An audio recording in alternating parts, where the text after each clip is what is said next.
go much longer, right? If you lick my butthole. Hey, We'll have a new one soon. What's up? Yeah, we'll have a new one soon, assuming next Tuesday goes well and we actually get our partnership back. Let's cross your fingers for us, everyone. And if we don't get our partnership back, we burn it all down.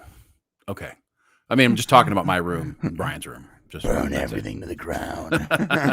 Greetings. Happy Thursday, all of you. Thanks for coming and hanging out with us again today. I see everybody over in the chat.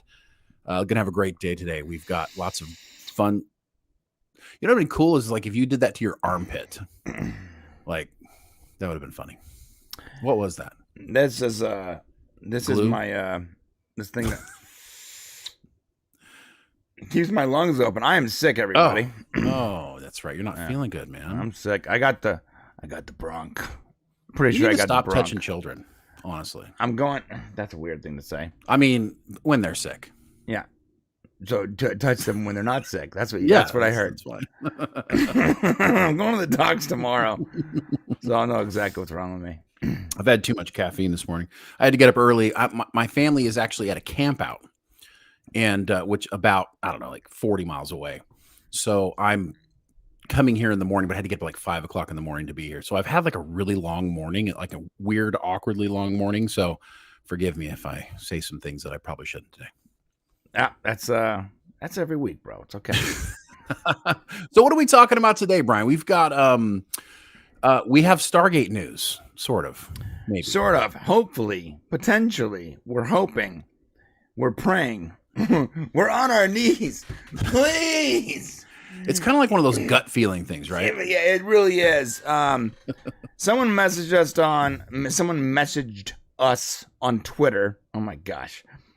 And sent us a link to this article, which we're going to talk about. Oh, excuse me. We're going to talk about Amazon doing a couple special presentations at NYCC. And to be honest, NYCC, New York Comic Con, has sort of taken over as the go-to place for announcements and stuff, because San Diego Comic Con just absolutely blows now. Actually, to be fair, I think San Diego Comic Con is more like what Comic Con was supposed to be like. Right. But we're not getting a lot of announcements anymore. So we're hoping that's the case. We don't know what Amazon can possibly be showing new announcements for, like, they're and we're gonna go read through it, but basically it was like new announcements for fan favorites. You're like, what? So we're gonna talk about that. Also, a lot of small stories on Warp Factor News today that should be fun. Oh, yeah. And I love what Shane wrote in our run of show. He wrote just box office bullshit.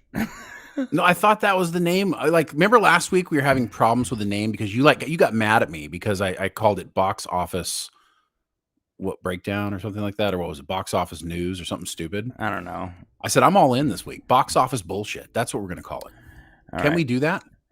I mean, I guess we can. I mean, why not? Yeah. Also, Quantum Leap Season 2, Episode 1. It took them all of about 10 minutes to start checking boxes this episode. So, Jesus, this is going to be fun to talk about. And yeah. Listen, if you went to college and you're trying to get a good job somewhere, you're wasting your time, bitch. Okay? Listen to me, kiddos. You're just wasting your time. You're wasting your fucking time, okay? Go to McDonald's and get a job flipping burgers, and you'll be making a lot more money than I do. Especially in California. In about 6 years. Yeah. Yeah, we'll be talking about that later today. Thank you, Governor. God, not getting into politics, but let's destroy small business, shall we? My throat is so messed up. We're also with some great news that just popped. Some dudes, some STEM dudes, jumped a job fair for women in non-binary men. Is it non-binary men or non-binary women? No, technically, is being non-binary mean you're neither? Yeah, if you said you can't say non-binary men, because that is only referring to, you know what the weird thing about non-binary is? I love how you don't answer the question and then like you're just like, Because what? I don't have an answer. I don't have an answer.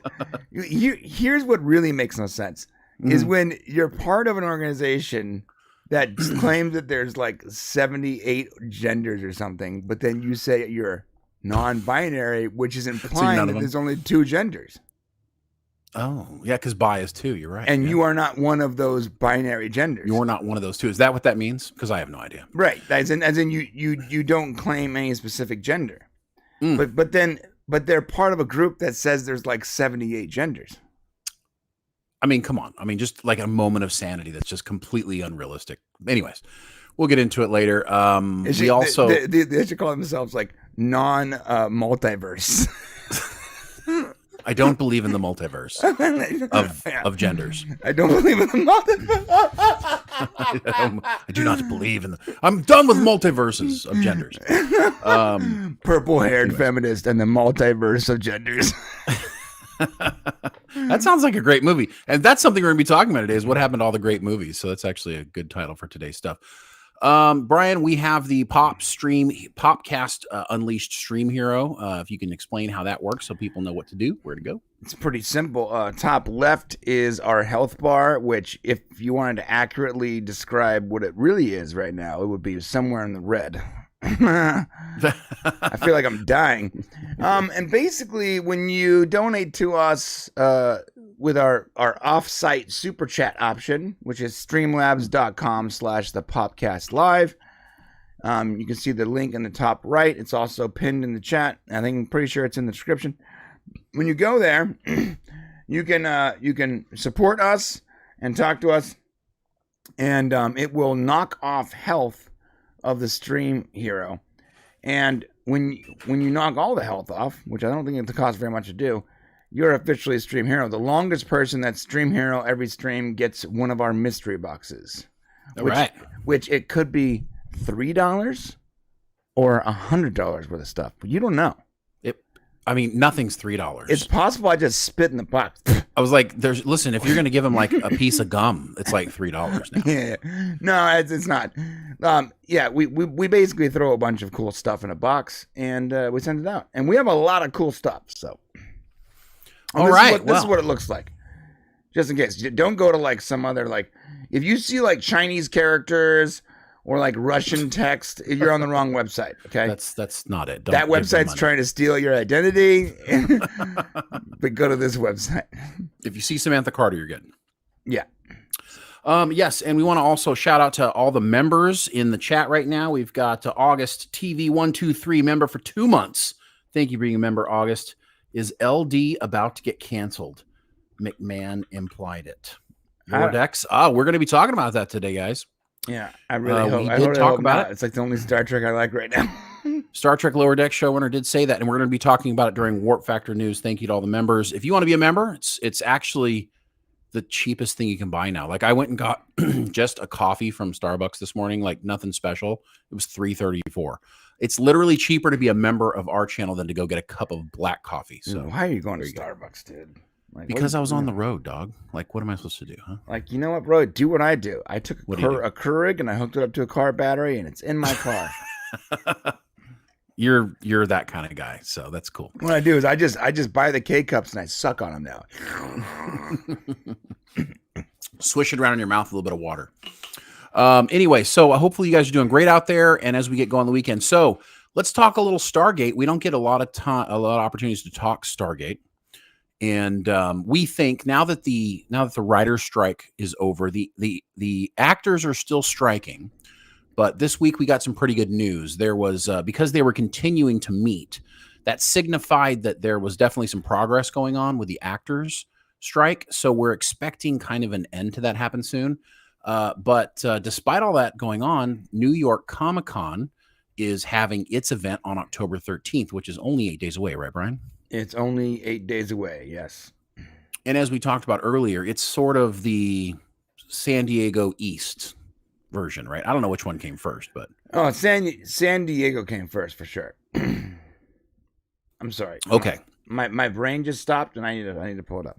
Yeah, San Diego Comic-Con did come first.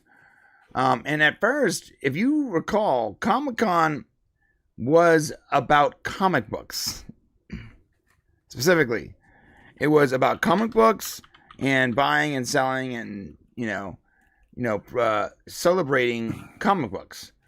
Right. And what happened was at some point, because I'll tell you what happened. Movies and TV started using comic books as storylines, it started to get more and more about movies and TV and cosplay and all that stuff. And well, that's where you could reach the fans. Right. So, and the more people start going, the more, it was just a way to reach everybody. It became a marketing blitz, a marketing bonanza. Anyways, so that's going to be happening in New York on October 13th. And it just so happens that Amazon put out a release. Excuse me for a second here. Yeah, and this is the release. And what they said was, Amazon Prime Video is one of the heavyweights in the pop culture, TV, and movie world. So, of course... Why are you reading like that? Do that again. Hey, do you know how to talk like one of those 50s people? Amazon is one of the heavyweights in the pop culture and TV world. So, of course, they're planning to be at New York Comic Con. You sound like one of those like Kentucky Derby announcers. The streaming service is hosting a two-hour panel. I'm going to stop doing this. It's back on my throat. A 2-hour panel at the NYCC 2023 promising a special presentation featuring exclusive first looks, and never before seen footage of returning fan favorite series and highly anticipated new series. Okay. So the thing is, it's that last sentence that gets the attention. Yeah. First off, they bought a lot of really cool stuff when they bought MGM Studios. The zombie studio that was MGM had thousands and thousands of IP. One of those IP being our beloved Stargate. Excuse me. And also RoboCop and James Bond, etc., etc., etc. Now, we do know that RoboCop and Stargate were sort of tied together, right? Sort of. Yeah, they were being talked about together. Right. And based on the way they were doing production, it was like if one goes, both goes. There would be a green light kind of. They want to do both for sure. Yeah, almost like one, like both, like the team. The managing team might be handling both or something like that. Yeah, and if you go back to a few months ago, when we actually released a really big video talking about the fact that there was a planned announcement for new Stargate at Comic-Con. They were supposed to be on July 23rd, but the strike got in the way. So Amazon was moving forward with Stargate, even though it hasn't necessarily locked in a deal with the Expanse creators, Mark Otsby and those guys. And but doesn't it make sense that, like, okay, we couldn't do our Comic-Con stuff, so what if we schedule NYCC and hopefully the strike is over by then? Well, that's why we think that there's a chance that on the 13th we get an announcement, because as we were told by insiders that as long as it didn't go past September, right, then there was a chance everything could still be back on track. Right. That things go forward. And so the strike ended in September. So Amazon was going to go forward with announcing the Stargate, RoboCop, and some other stuff without having necessarily a showrunner locked in. So what happened was, when this all happened and occurred, we said, okay, well, we have till the end of September. The writer's strike ended before the end of September, and people were actually allowed to get back to work even before the official back to work, which is coming up here pretty quickly. So what we realized was, okay, well, if that's enough time based on what we were told, then there's a chance they still may come out. Plans may not have changed at all for Amazon, because it just didn't last. Even though the strike lasted several months, it just wasn't long enough to maybe derail everything, right? Right. Yeah. Our source did say that if the strike lasts long, goes longer than September, then, there's a good chance it may not happen at all. Yeah. What they're working on doesn't happen at all. And right. I guess lucky for us, it ended. And maybe that was part of it. Maybe they're like, well, if it lasts longer than September, then we don't have our Comic-Con presentation. We have to worry about the new annual year, which requires us to like sort of lock things in that may or may not be scripted anymore. So I guess there's a lot of things there that sort of like September was like the month they had to lock it down. And maybe that is why a lot of these studios all of a sudden came to the table at the 11th hour and signed a deal. Maybe a lot of these people were like, we need this handled by September or we are going to start having problems. I think that was a factor for sure. I mean, I honestly think it was ultimately because the actors, there wasn't a breakdown in all the guilds like there usually is, and they realized, oh crap, their solidarity is going to stay. So right. I think it was that, and they're like, well, if we want to keep things going, we got to get this thing done. So I think it was a factor of a bunch of things. But so what do we know about the Amazon series? If we get the announcement on the 13th, we may or may not. But in that statement there, that final statement, it says old series. What did it say again, Brian? It said a special presentation featuring exclusive first looks and never before seen footage of returning fan favorites and highly anticipated new series. Yeah, so that really that sounds to us like RoboCop and Stargate. It sounds like coming, so I would not be surprised at all if they went ahead with the announcement that they're moving forward. What do we know that Amazon wants to do so far? So if you can go back and look at this video that we did a couple months ago. It was a pretty huge video from insiders that we talked to that's close to the project. And essentially, we knew that they were going to come out and do this kind of, they were going to have a bunch of actors out there. They were hopeful they were going to get like Amanda Tapping, Michael Shanks, Joe Flanagan, Robert Picardo, David Hewlett, Paul McGillian. There's a bunch of people that were going to come out for this. They hadn't locked it down completely. And then they were going to do like this intro promo. And we did our own little intro promo that kind of showed it. Yeah, maybe we should show it real quick for people that way people can see. And basically, we created a little intro based on what they told us they were going to create. I'm sure theirs would have been better. Brian doesn't want me to hear me say that, but no, for sure. I made it in my spare bedroom over a night. So yeah, I hope it's better. For the love of God. So the plan was, if it's not better, we got a problem. Like we have deeper problems than my pride. Right.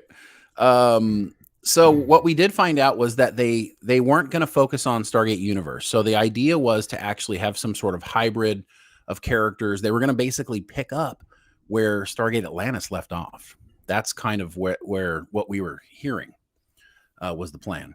Here it is. Of course, a lot of things can change with showrunners, but let's show that little intro that something like this is what they were planning to show Comic-Con.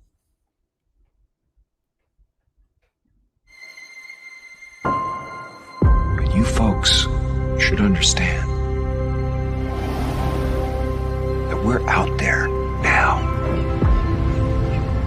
We might not be ready for a lot of this stuff. We're doing the best we can.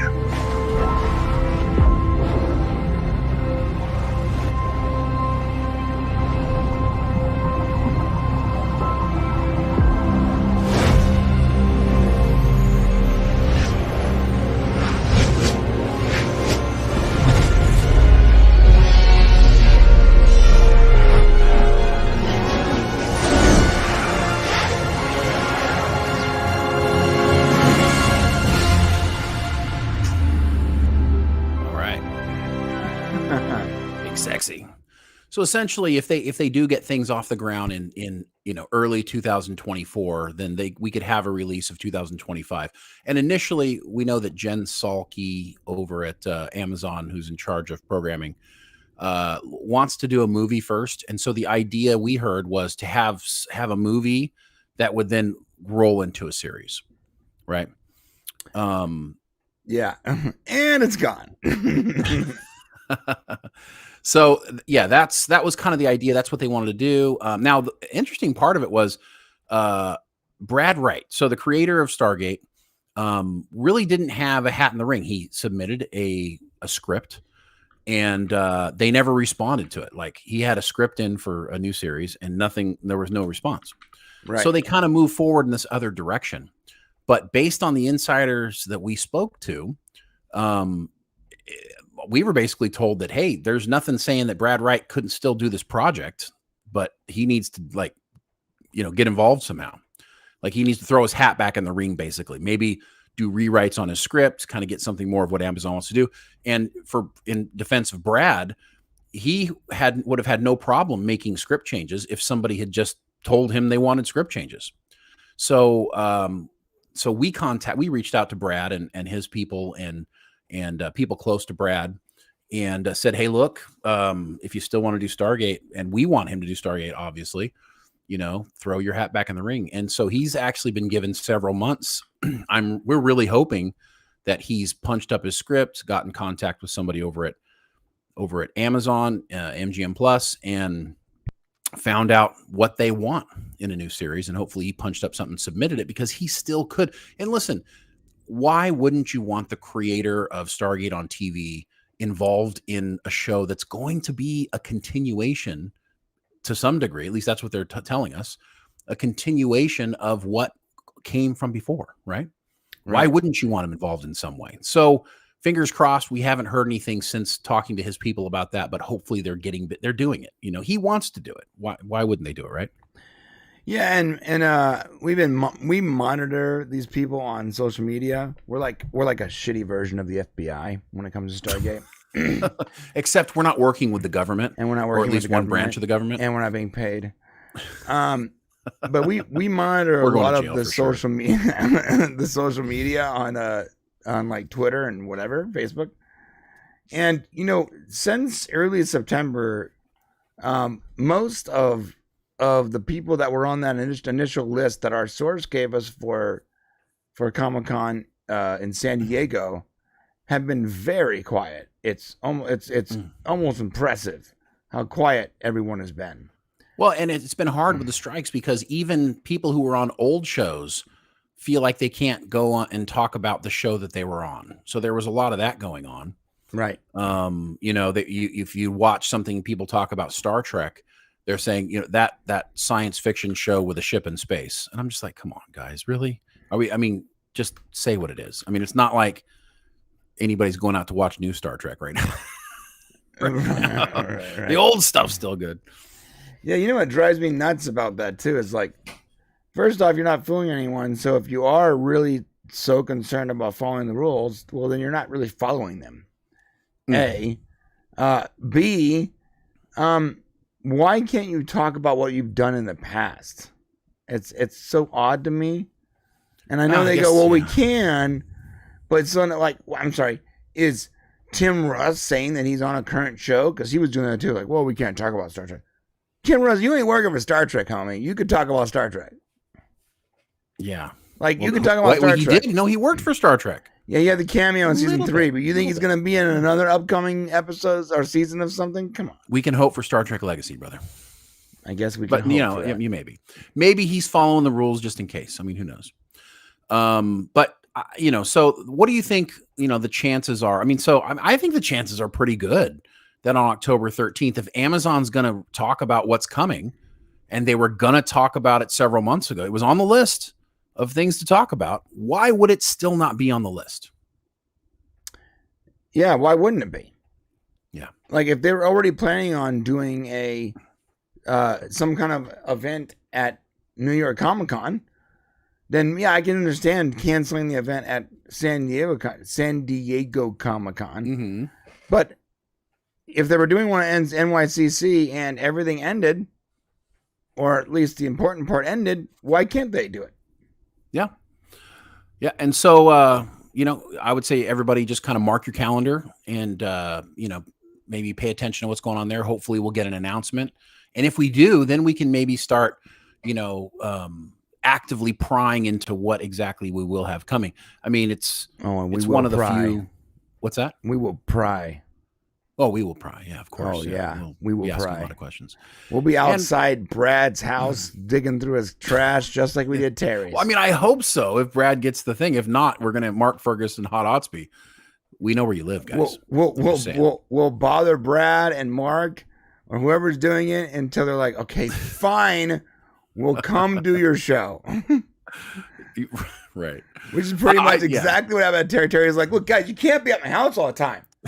Like I'm like, I have a wife and kid. This is not acceptable. I'm like, listen, Terry, we need to know more about Picard season 3. He's like, all right, fine. I'll come on the show. Okay. All right. Get out of the trash can, Brian. It was like a hostage thing, actually. It's like a hostage situation. Like just to get rid of us, he had to agree. Yeah, no. So let's see what happens. There's Gary driving by, like. How does everyone know where I live? Where did that guy come from? Yeah. So hopefully we get some news. And if we do, we'll be hunting that down. That's all we really have for now on Stargate. But the Spidey senses are tingling. All of the things align. Why wouldn't they? Unless somehow they've changed their mind, which is totally possible. Unless because that's what I was worried about too. Like the strike. Remember, our source did say if the strike went past September, then their current projects, RoboCop. Did you say RoboCop? I did say RoboCop. Oh man, RoboCop and seen that movie. And Stargate are pretty much screwed. And we, A, they might just never happen, and B, it certainly won't happen with their team. And what worries me is that the strike did end, but it did end dangerously close to the end of September. It's not like it's some kind of like, it's not a video game where it's like, as long as you get in the cave by this time. Right. But but Amazon's saying, we got stuff to put out. Like literally at the end of the strike, it makes it seem like they just went and took an old set of information and said, all right, we can talk about it now.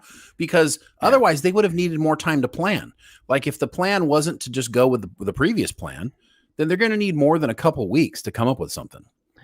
And so I guess that's true, but they also have James Bond and they have Clueless and they have other things that they're also working on that we are very much aware of. Yeah. We're aware of them, although we don't give a crap about them. Not really. I mean, I sort of care about James Bond, but not much. Listen, you put Henry Cavill on James Bond. Well, that's what I was. You have a fan for life, right? Like I will literally break the doors down. I'll be waiting in line like it's 1999, naked without your shirt on. Yeah. You put Henry Cavill in a James Bond movie. And I will not talk as James Bond though. As James Bond, yeah, not the bad guy. Yeah. I don't want him to be the guy who's rubbing like the hairless cat while the gender bent black James Bond is like threatening his empire. He's like, yes. No, I don't want to see that. I want to see Henry Cavill as James Bond. If you do that, I'll bet I will stop making fun of Amazon and their insane ideas and horrible decision making when it comes to certain legacy properties for at least 3 weeks. Yeah, Amazon's weird because sometimes they like knock it out of the ballpark and sometimes they just totally miss. Dude, and Wheel of Time, what the hell? Wheel of Time would have been extraordinarily difficult to do without trying to make it a huge production. I mean, it deserves something as big as Lord of the Rings. Well, Rings of Power got $1 billion. Can we just siphon some of that crappy money over to rent Wheel of Power? Yeah. Wheel of Time, yeah. No, I'm sorry. Wheel of Time, Wheel of Power. No, yeah, you're right. But you got The Boys who've done well. You got The Expanse, which of course did well. Actually, I saw the first episode of Gen V and it wasn't bad. Not at all, actually. That's the new one. That's in their universe, right? Yeah, it's pretty good. It's pretty good. I mean, there is some like checkboxing there, but it feels very natural.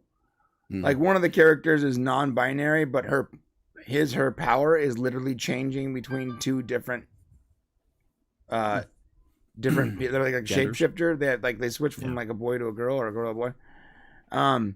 They switch back and forth. That's one way to incorporate it. Okay. Yeah, they incorporate it in a very natural way. Although I found it weird that one of the characters' powers is completely based on her period blood. Okay. Yeah, that was weird. That sounds like a boys thing to do. They're pretty gritty. So. Right. Yeah. Anyway, so we are very, very much in the camp that we think that the announcement the 13th can have something to do with Stargate. and we're hoping it's a really big thing. We're hoping that it's the original Stargate, that we're getting a continuation. Imagine if it's just all the things we want. Imagine if it's Brad there with Amanda tapping. Oh my gosh, that would be amazing. Yeah, there wouldn't even be a show because I'll be too busy naked rolling around in my own filth. It'd be awesome. All right. Well, there you got it. So we'll be staying tuned for that. That is our Stargate news going on today. What do you want to cover next? You want to do some? I love the way I said rolling around my own filth. You're like, all right. Well, I had to think about what's the filth part. Like when someone says rolling around my own filth, like are they rolling around their own poop? Are they rolling around in their empty donut boxes they got laying around? I mean, what is it that you're rolling around in exactly? Spaghetti. What is the filth? So old food. Okay, I got it. Yeah, spaghetti. Right. Mostly spaghetti. Yeah. And cream corn. Specifically cream corn. The two don't work well together. That's what you say. All right. So let's talk about some warp factor news. Wait. We have the thing. That's why I said it that way. Yeah. That's why. Okay. Warp factor. Yeah. Do your worst.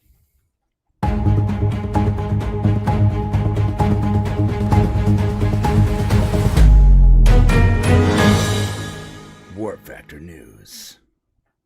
Wait, was that it? Yeah, you missed it. You didn't do Warp factor news. Was that it? That was it. You want to do it again? I was supposed to give a voice for it, wasn't I? Yeah, you were. You weren't paying attention. All right, do it again. Right, I thought I was supposed to give you one, record one for you. All right, I'm gonna do it again. Ready? All right, I'm ready. Go.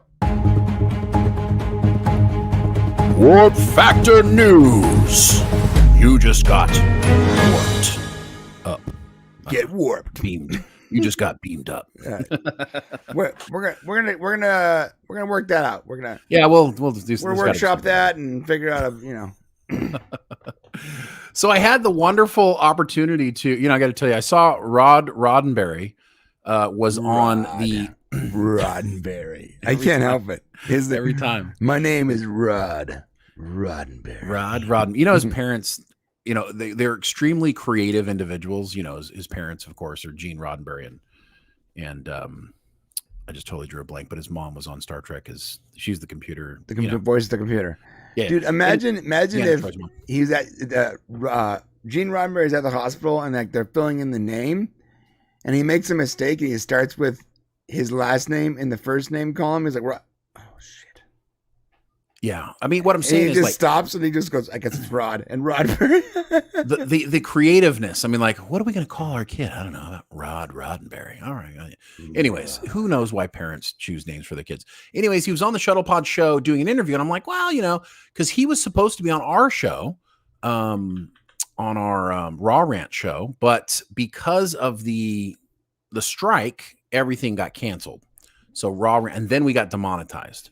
So it was like this whole thing where Raw Rant will not come back unless we get remonetized.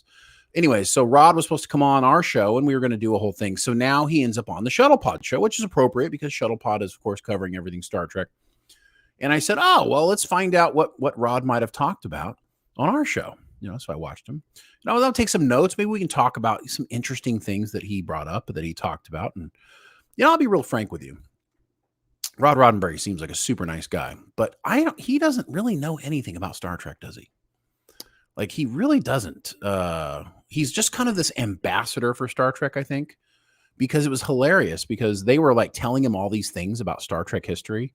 You've got Connor and Dominic, saying, "Oh, did you remember when this happened, or what were you thinking when this happened?" And he's like, "Yeah, I didn't really know about that till you mentioned it right now." and they're like, "Oh, okay," because this whole kind of it's like Rod Roddenberry is kind of like Star Trek light, and I think he's just trying to keep the family dream alive. You know what I mean? He's right. like hope. That's why he's so yeah. So we didn't really learn anything too heavy from here, other than the fact that he didn't feel like he really knew his father.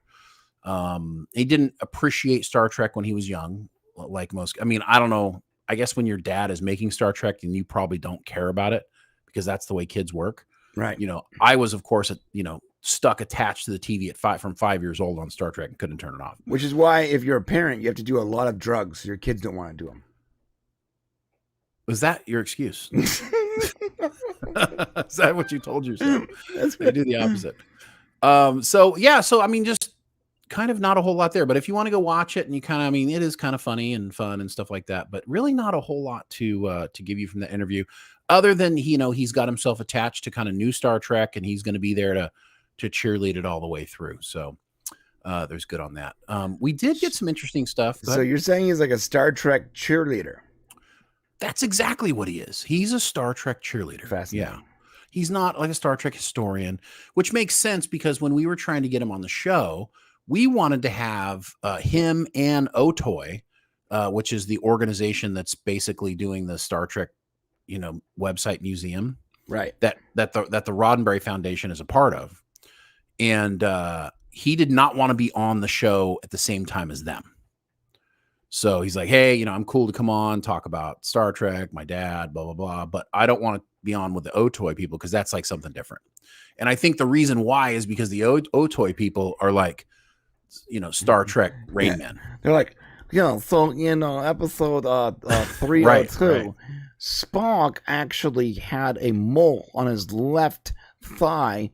And it was really funny because Kirk kept staring at it. And William Shatner made a lot of comments behind the scenes. Right. But they don't, know that boy. We actually know some people at Otoy. They're very nice, very cool. Yeah. I can't believe you just did that. Yeah. Well, but they're nerds. But but so are we. So imagine Gene Roddenberry like sitting, like Rod Roddenberry sitting there. He's like, okay, yeah, sure, that's good, cool, right? Yeah. What is he gonna have to talk about? Yeah, he's got nothing to add to it. So I think he was afraid of not being the spotlight. I think about Star Trek, and I get it. And so he's wise in that way. So hopefully we will be able to get him on, and we'll, the difference between us and maybe some of these other shows is that we're going to really ask some hard questions. We're going to ask some really uncomfortable things to try to get more information out of them. That's kind of how we work. And then they'll probably never come back again, but it'll be a lot of fun in the meantime. By the way, Adam in the chat right now is actually one of those guys. He is, yes. And Rod, and so he's saying Roddenberry helped raise all the funding for the Roddenberry Archive, which is super rad.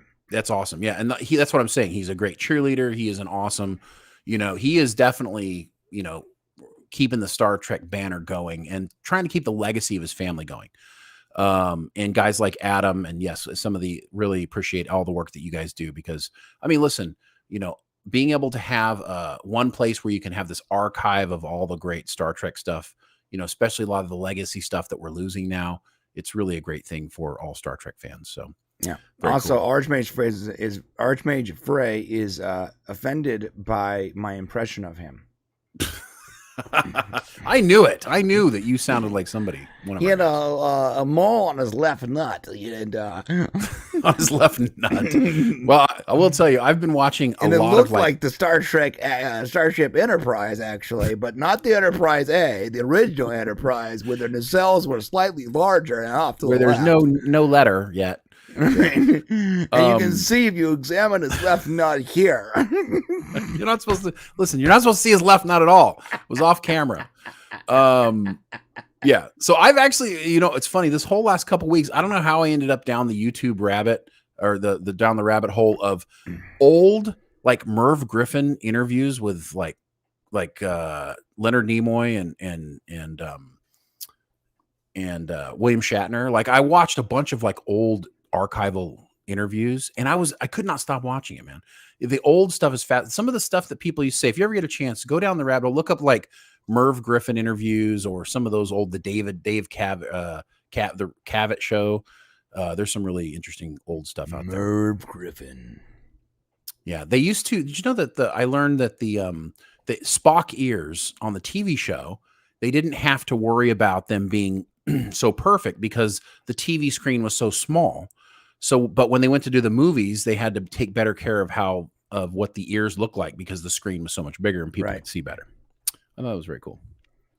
Yeah, I remember I was in a film class when they were talking about how Alfred Hitchcock, I believe, used chocolate syrup for the blood in his Psycho. It was a Psycho movie, and it was because he knew it was going to be on black and white, and the darkness of it was way more and played better on screen than like red would play. Well, and I think it's thicker, so it almost has the consistency of like. Yeah, it looks more like what blood would look like on black and white. Yeah. I found that fascinating. Instead of using red, because red doesn't play well on black and white, it comes out gray, and he wanted it to be black and contrasty. It's very cool, very cool stuff. Yeah, well, that's why he was the master. Yeah. Some more Warp Factor news. Patrick Stewart put out his memoir. And so if we've had some like news stories getting filtered out with some interesting, it's interesting about Patrick Stewart. You can tell he's like close to dying, or at least very, very old, because he just doesn't care what he says now. Like he'll say anything. He completely offends Tom Hardy in his book from Star Trek Nemesis in 2002. What's the name of his book? Is like Engage or? No, he wouldn't do that. By the way, he would never name it that. Because what is it called? He only wants to loosely base his like legacy on Star Trek. What's it called? I don't remember. I bet you it's something Star Trekky though. They always do that. No, he wouldn't. I'm telling you, he would not allow that to happen. It would be something else. Well, you know what? How much you want to bet? It's here it is. Ready? Wait for it. Ready? Making It So. Okay. Yeah.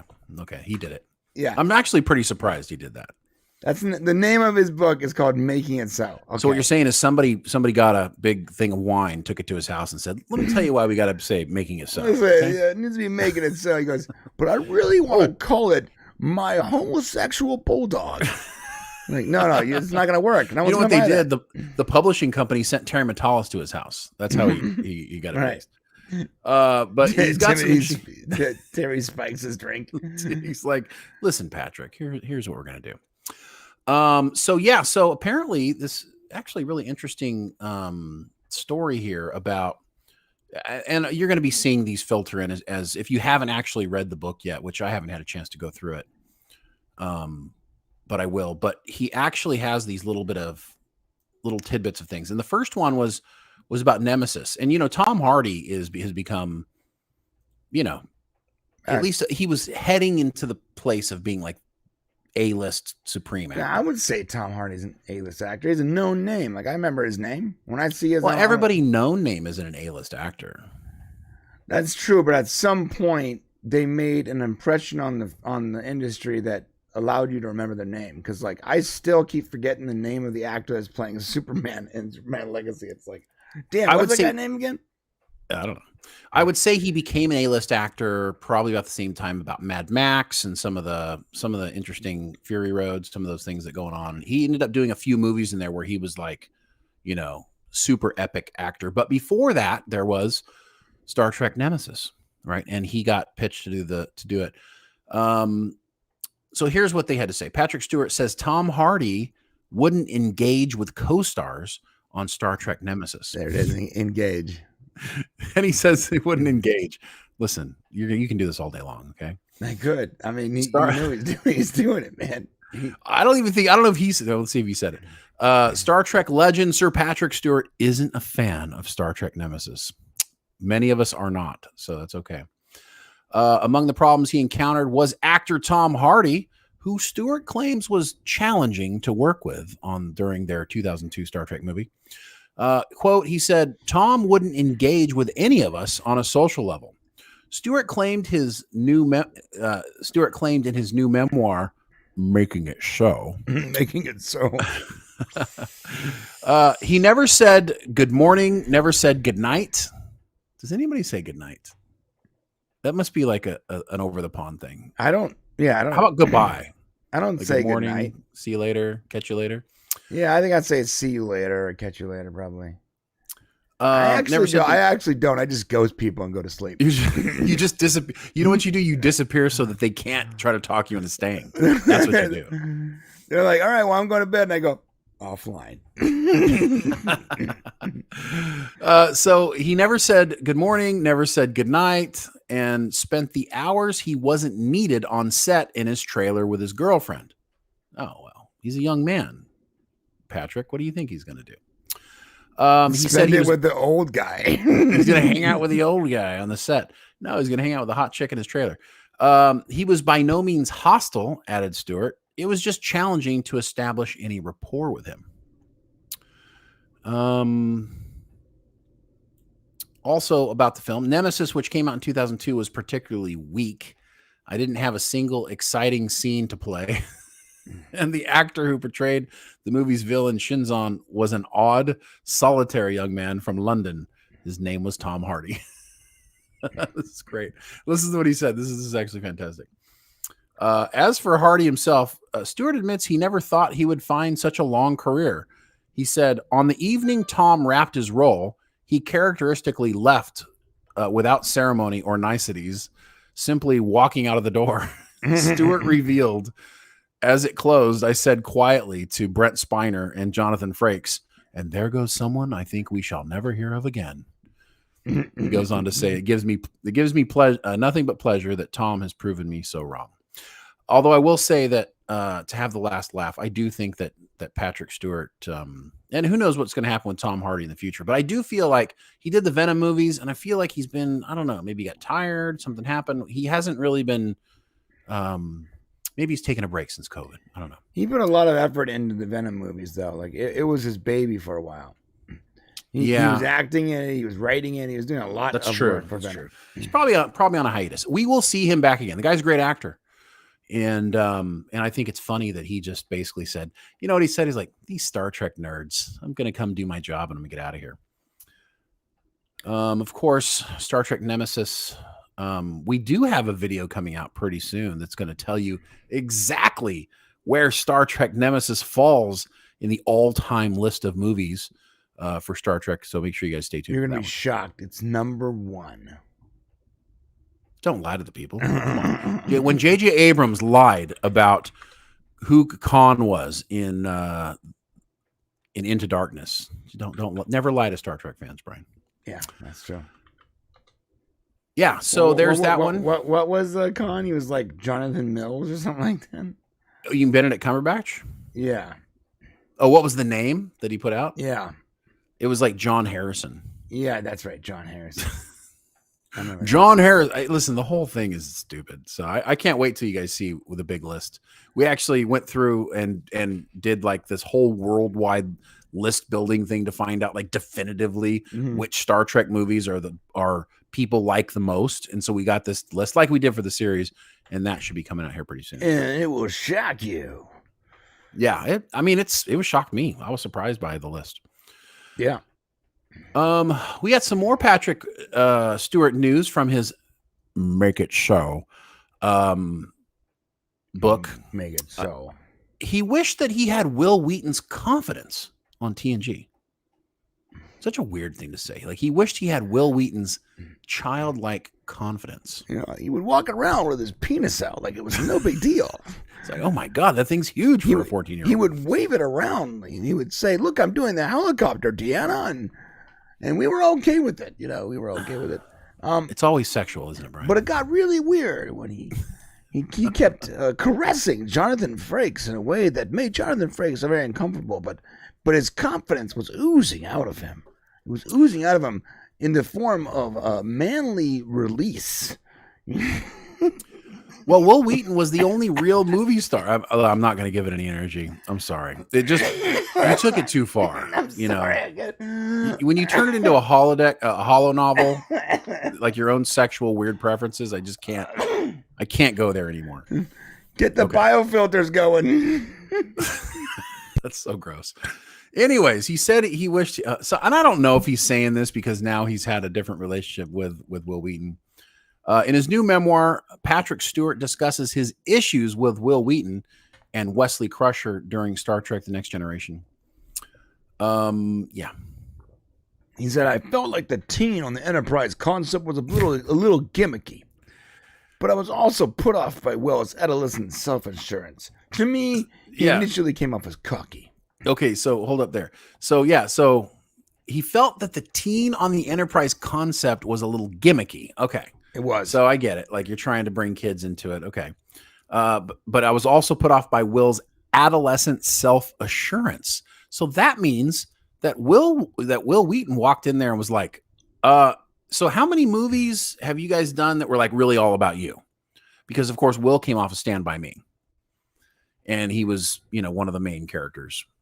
And of course, Patrick Stewart had done some things, but he was always, kind of a supporting character, right? Good Dune. And then you've got LeVar Burton, who was in Roots, but he was a supporting character. And Reading Rainbow, which is not a movie, but that's okay.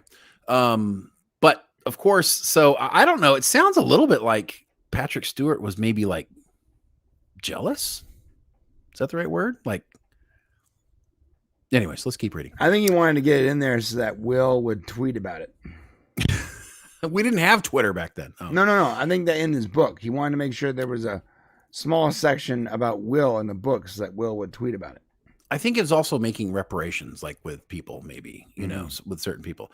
It said, but as I examined my feelings, I realized that they were not really about Will or some notion that he should know his place as a juvenile actor. That's what it is. You're a kid. Shut up. Shut up, which Will. is the way it was back then. Nowadays, kids do whatever the hell they want. They reflected my own vulnerability. So let's replay this in proper words. Okay. When he says my own vulnerability, that's like lack of confidence. Sure. So he basically was intimidated by a kid. I don't know. Do you read this into it? You read those words into it. That's what it was, right? I don't know. This sounds like a bunch of drivel to me. Sounds like he's like trying to give Will Wheaton props. It is his memoir, though, so he wouldn't go too far. He was a theater actor. He, obviously a better actor than Will Wheaton. 100%, 1,000,000,000%. Right.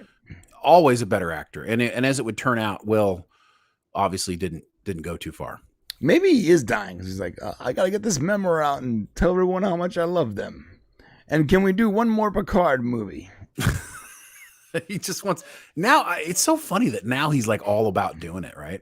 Right. He wanted to have nothing to do with it. Now he's like all about it. What happened? Season 1. No, I wanted to be about me and a 20-something-year-old model with my dog on a vineyard. Yeah. Like, yeah, it sounds like Star Trek, bro. That sounds exactly like what Star Trek is. Right. Well, this context really kind of tells us like those shut up Wesleys. I think they were real. Oh yeah. You know what I mean? Like there was, and it felt real. Like when he did it, you're like, man, he really doesn't like that kid, and he got a rap for not liking kids in general. I wonder if that's kind of the feeling he was given on there. People hate it when there's some people that hate it when you say shut up, Wesley. They think it's like some kind of like,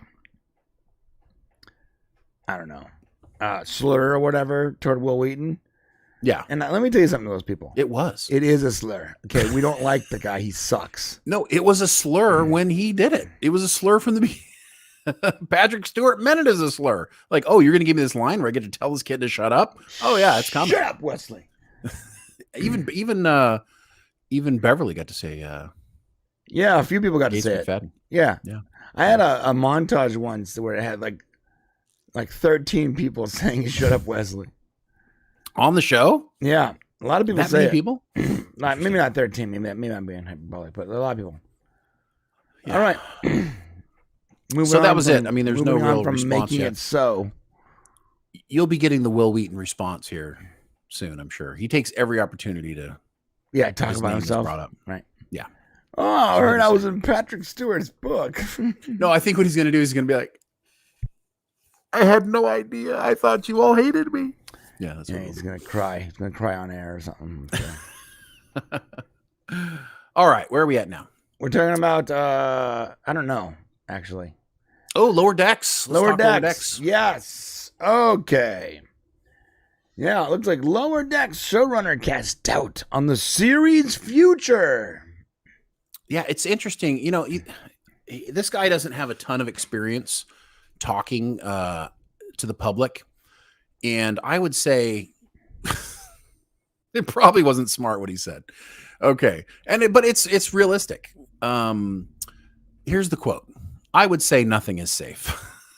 So he was asked essentially like, Well, here, during an interview with Cinema Blend, Lower Deck showrunner Mike McMahon explained that Star Trek is heading in a bold direction and what that could mean for its current wave of shows.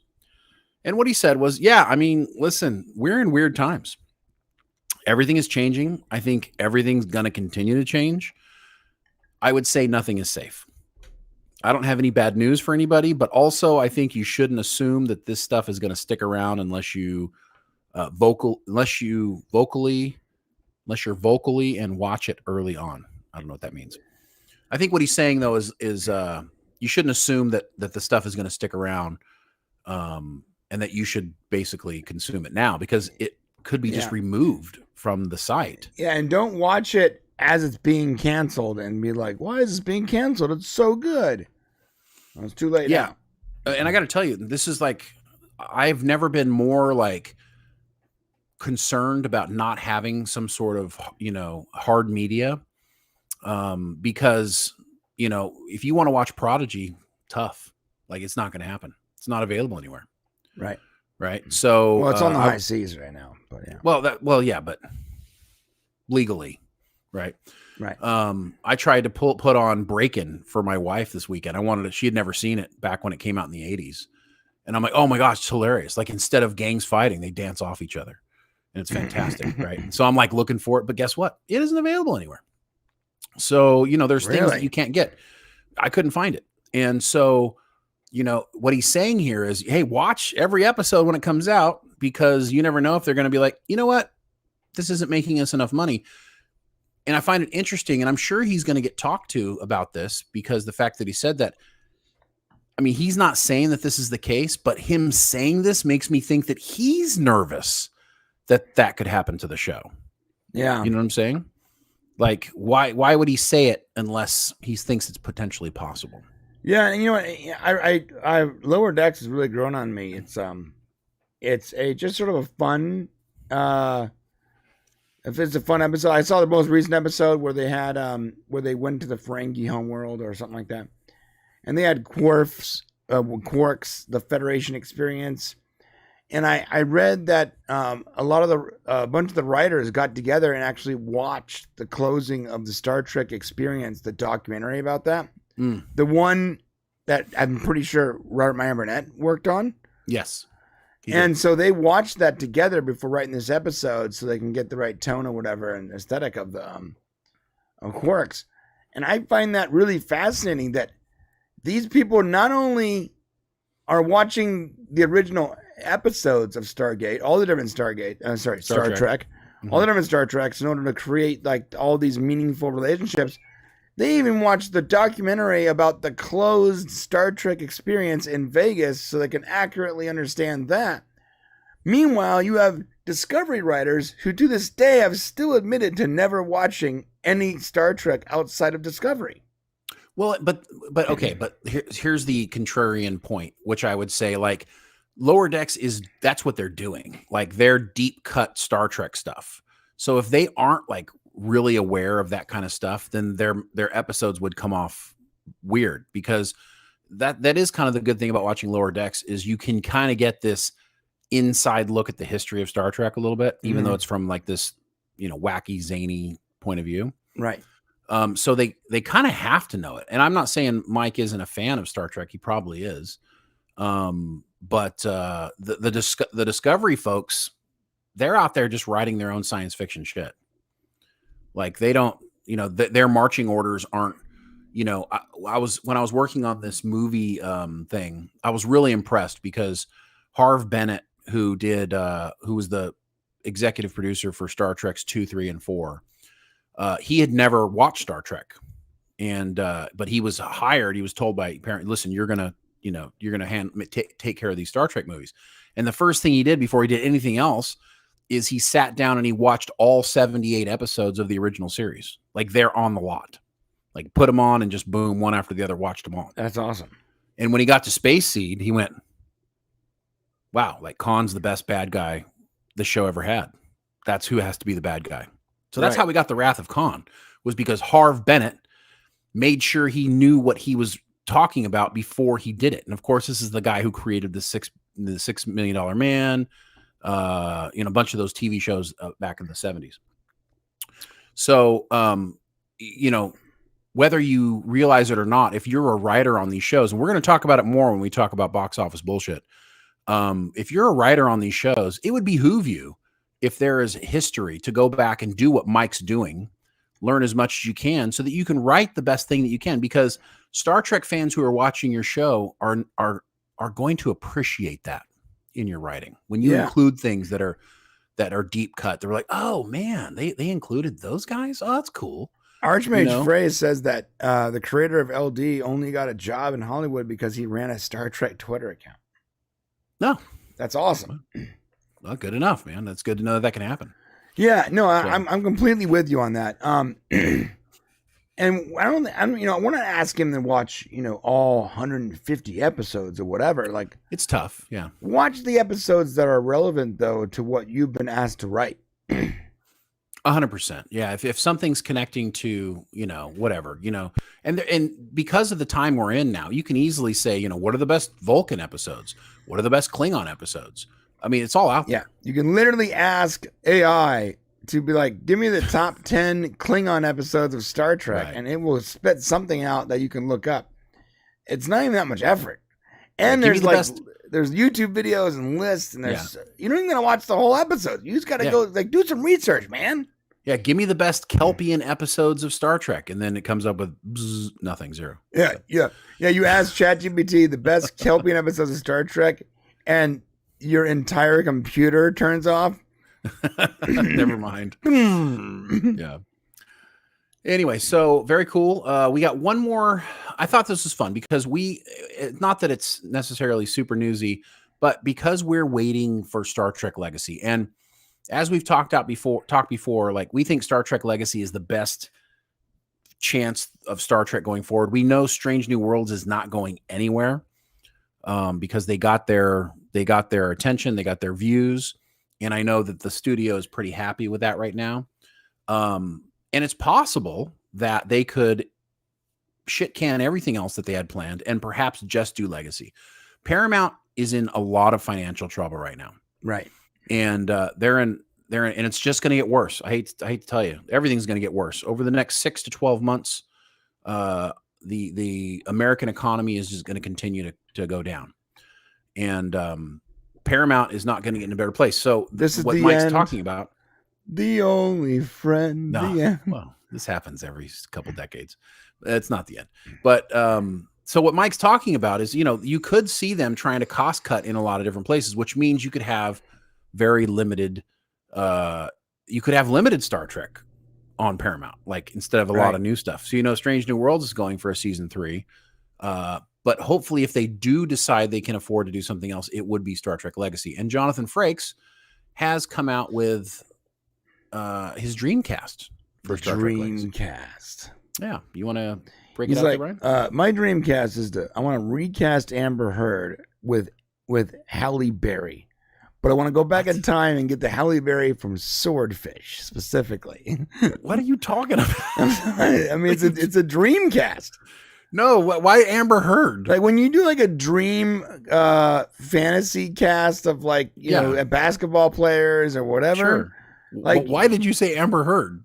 I'm sorry. I'm like, what? What's that chick's name again? On where? The chick that plays Raffi. Oh, Michelle Heard. Michelle Heard. Okay. When you say Dreamcast, like, there's no whole bars. You can go back in time. You can grab whatever you want. That's the way I looked at it. All right. That's so. True. I'm like, I want to recast Raffi. Instead of Michelle Heard, I want Halle Berry from Swordfish, specifically the scene where she's topless. That's the one I want. We know. You're like, talent is not important. It's physical beauty. Okay. So go on. Who's his cast here? Tell us. All right, this is what he said. He said Riker's England. Sorry. The Riker's marriage is back on track in my mind. For the show to be able to move forward, Riker would have to be a captain and have his ship. Of course he would. Right. Of course. Or he would be promoted to admiral and be a liaison. He really has to be on the show. Yeah, he's already said it. He wants to be on the show. I mean, he's pissed. I don't blame him. Nobody's contacted him about acting. I mean, he kicked ass in Picard season 3, and nobody's offered him anything. I mean, maybe they think he's a director mostly, but I mean, he's got the acting bug back, man. He wants to do it. I thought it was funny when he's like, or he could be promoted to admiral, but he would be a liaison, which means he'd be on the ship. Yeah. Well, he talks about himself being like the Charlie from Charlie's Angels. Yeah, I'm like the Charlie, from Charlie's Angels. They'd have to come to my office one day a week for a meeting with Riker. That'd be perfect. Then I could direct a bunch of episodes and be around the show. He's like, he's got it. It's like his universe. This is hilarious. This is what he says. I expect if this goes forward, it will be Jerry Ryan, Michelle Hurd, Ed Spaliers, and who's now in Starfleet, and Mika Burton. Yeah. Which I'm a little bummed out by that. Mika Burton is not as good as the other sister was. But he has to say that because it's LeVar's daughter. So That's if he's true. talking, you know what I'm saying? Like, you got to hook your buddy up. Mika Burton, Ashley Sharp, which I think that's the other one, right? Yes, it is. Chestnut, who played Geordi's daughters. I would also imagine Lulu Wilson, who played the Riker's daughter in season 1. No one remembers that, by the way. No one remembers Riker's daughter from season 1. Did they actually show that kid? Yeah, they did. She had like face paint on or something. No, it was very short. Yeah, I mean, yeah, that's the one. Yeah. So he didn't want to leave her out. He's trying to be nice. So it looks like she's actually a decent actress because she has some. She has more. I think she has more credits than Jonathan Frakes. What? No. I mean, I'm just saying. There's a lot here. There's a lot. Look at all these credits she has. He was in the Thornbirds. Come on. Okay, that's fine. She can come back, maybe be in Starfleet. Who knows? It feels to me like there's a real opportunity for 3 of the legacy characters' children to carry on and sort of be like the Star Trek, the Next Generation. It just feels like it's laid out here. It's the blueprint for the next phase. Why does no one talk about Alexander, who was actually on the original show? We were talking about him. I know, but none of these actors or producers or writers, whenever they talk about a potential show, they mention the kids, they never mention the one kid who was actually on the show, who would be an adult now. I don't know. Yeah, that's a good point. I think we've all voiced the fact that we would love to see Alexander all grown up. Right? Yeah. Why not? That'd be great. Like a badass, like Klingon. That'd be cool to see Worf and his son like in a scene. Yeah, I don't understand. I remember people go like, "Well, they don't want to do that because they had that one time travel episode where like they showed Alexander as an adult." I'm like, that doesn't matter. They had an entire episode where they showed Picard as old, and none of that matters. They're constantly ruining time travel. It doesn't matter. Yeah, Mika Burton, who is the daughter of LeVar Burton, who played Geordi LaForge on Star Trek: Next Generation. Mika played Alandra LaForge, Geordi's daughter on Picard. Lulu Wilson played a character named Kestra. That's who it was, Kestra, who was indeed Riker and Troy's daughter, but didn't appear in the 3rd season of Picard.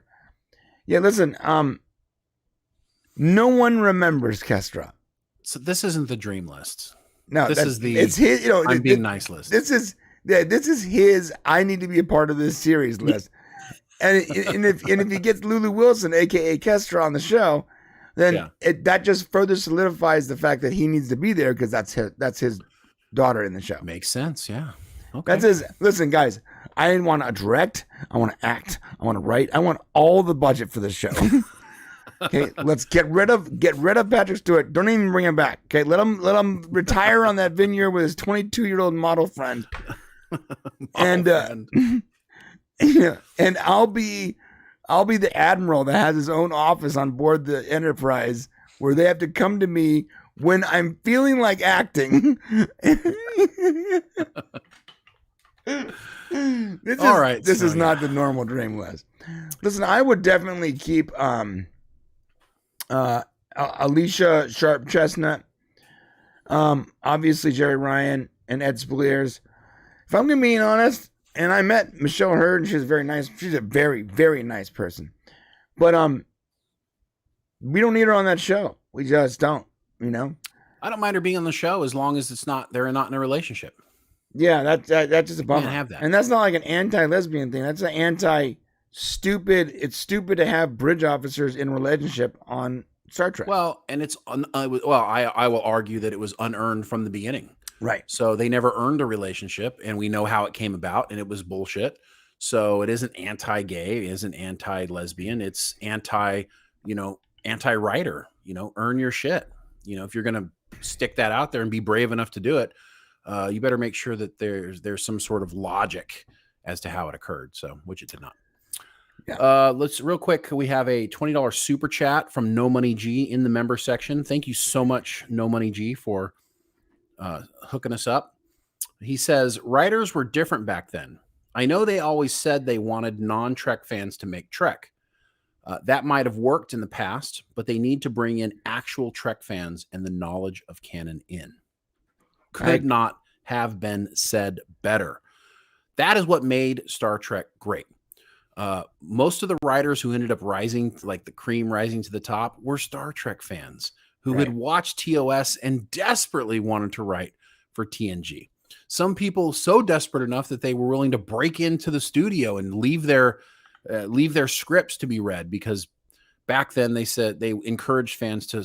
I mean, you're right. That's how you're going to get the great stories. You're going to get if Star Trek fans are writing it, you're going to get good Star Trek stories. Thank you so much, No Money G. Excellent point. Yeah, that's a great point, and I would argue that's part of what makes Lower Decks such a fun show. What, because of the writers? Because the writers are like they understand the series, what they're making. Yeah, they know what they're doing. Right, makes sense. Yeah, awesome. Okay, I think that's it for our Warp Factor news. Warp Factor news. Awesome. So let's move on to some box office bullshit. I mean, I don't know if you want to name it that or not. Did we come up with something better? No, we need to get like a stinger or something for that. I'm still working on it. Okay. But when we do, it's going to be something really good, like box office. I mean, I actually spent some time trying to like look up like synonyms and stuff like that. And I'm like, none of this works. So I just called it box office bullshit. All right. Well, that's what it is today.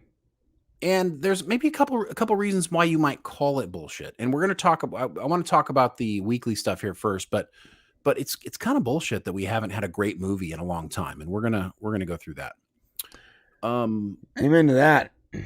Yeah. So looking at the daily, so Paw Patrol, you guys listened to us and you had nothing to do with your kids last weekend and you took them to the box office because Paw Patrol owned last weekend's box office, pulling in a cool 22.8 million.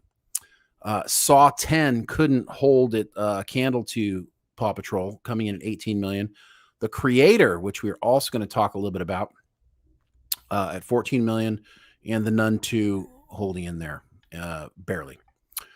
But in the dailies after the weekend, Saw 10 rose to the top, and it's actually pulling in the most money each day.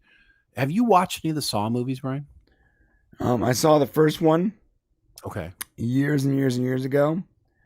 And I saw the third one with Marky Mark's brother? No. It was a friend of mine, and I'm trying to figure out the right way to say this because I can't refer to her anymore the way we did back then.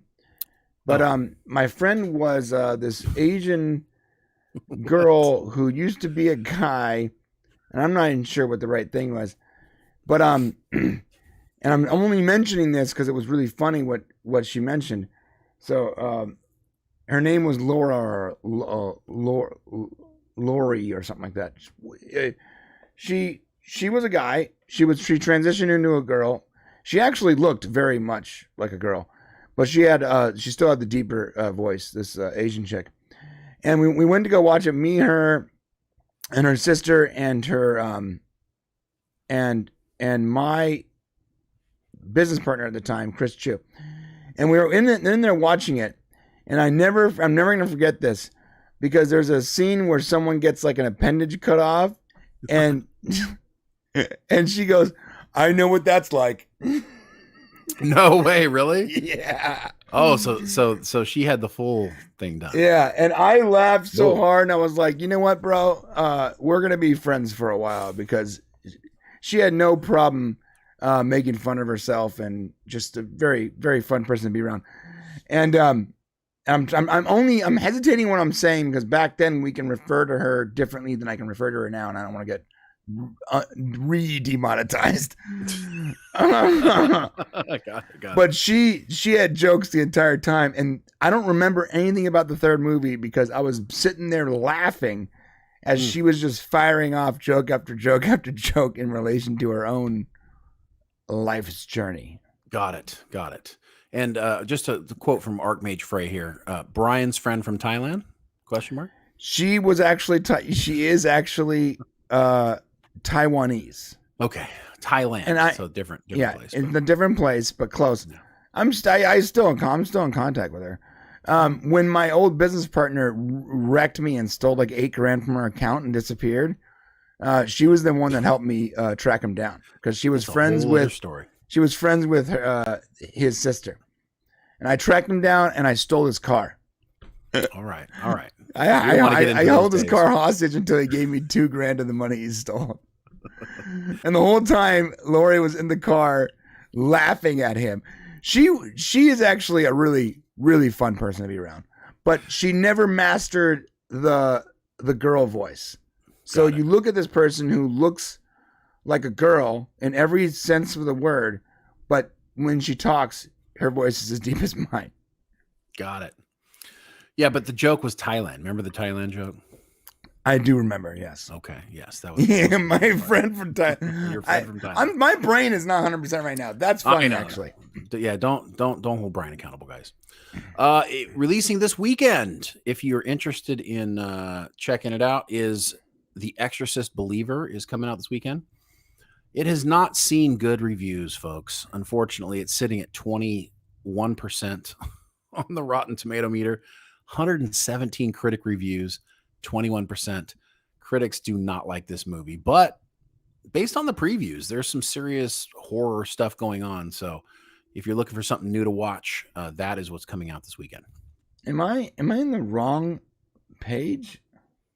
Where is that? Well, it says December 2023. That's domestic 2023. I'm in the wrong page. Just hit the home button there. It'll take you back. Yeah, I see it now. The Exorcist. Yeah. So that's kind of what's coming up for box office stuff. There's really not a whole lot out there to watch. So, but because movies aren't good anymore, Shane. Yeah. So it's interesting that you said, because you were telling me, and I was like really hopeful. I think you said like The Creator could be like the movie of the year. I think you mentioned that maybe a week ago or something like that. I said it could be, yeah, but it probably won't be. So I went to the theater and watched it, and kind of in this hopefulness, because I really wanted not only for the movie to be good, but because it was a science fiction movie, I was really hoping that it was like this next level, really great movie. And I also wanted to see, because I'm a huge fan of Washington, of John David Washington, that I really wanted to see him, because Tenet was not good. It was not a good movie in my opinion, and it didn't do him well. And I really wanted to see him come up and do well. So Tenet. Yeah, I really wanted to see him come up and do well. So I went and I saw it, and I got to be honest with you, I thought that the movie started out actually pretty darn good.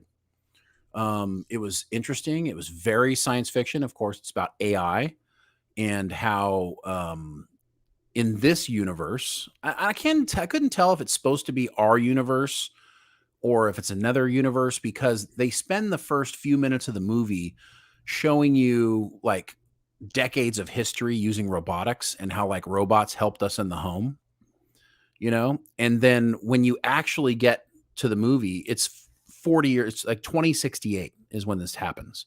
So perhaps, but what was weird is like all the footage was like old black and white stuff. So I couldn't tell, like, and maybe that's part of the initial problem of the movie, is you really couldn't tell. Yeah. What was going on. Yeah. If it's our universe, why would it be in black and white?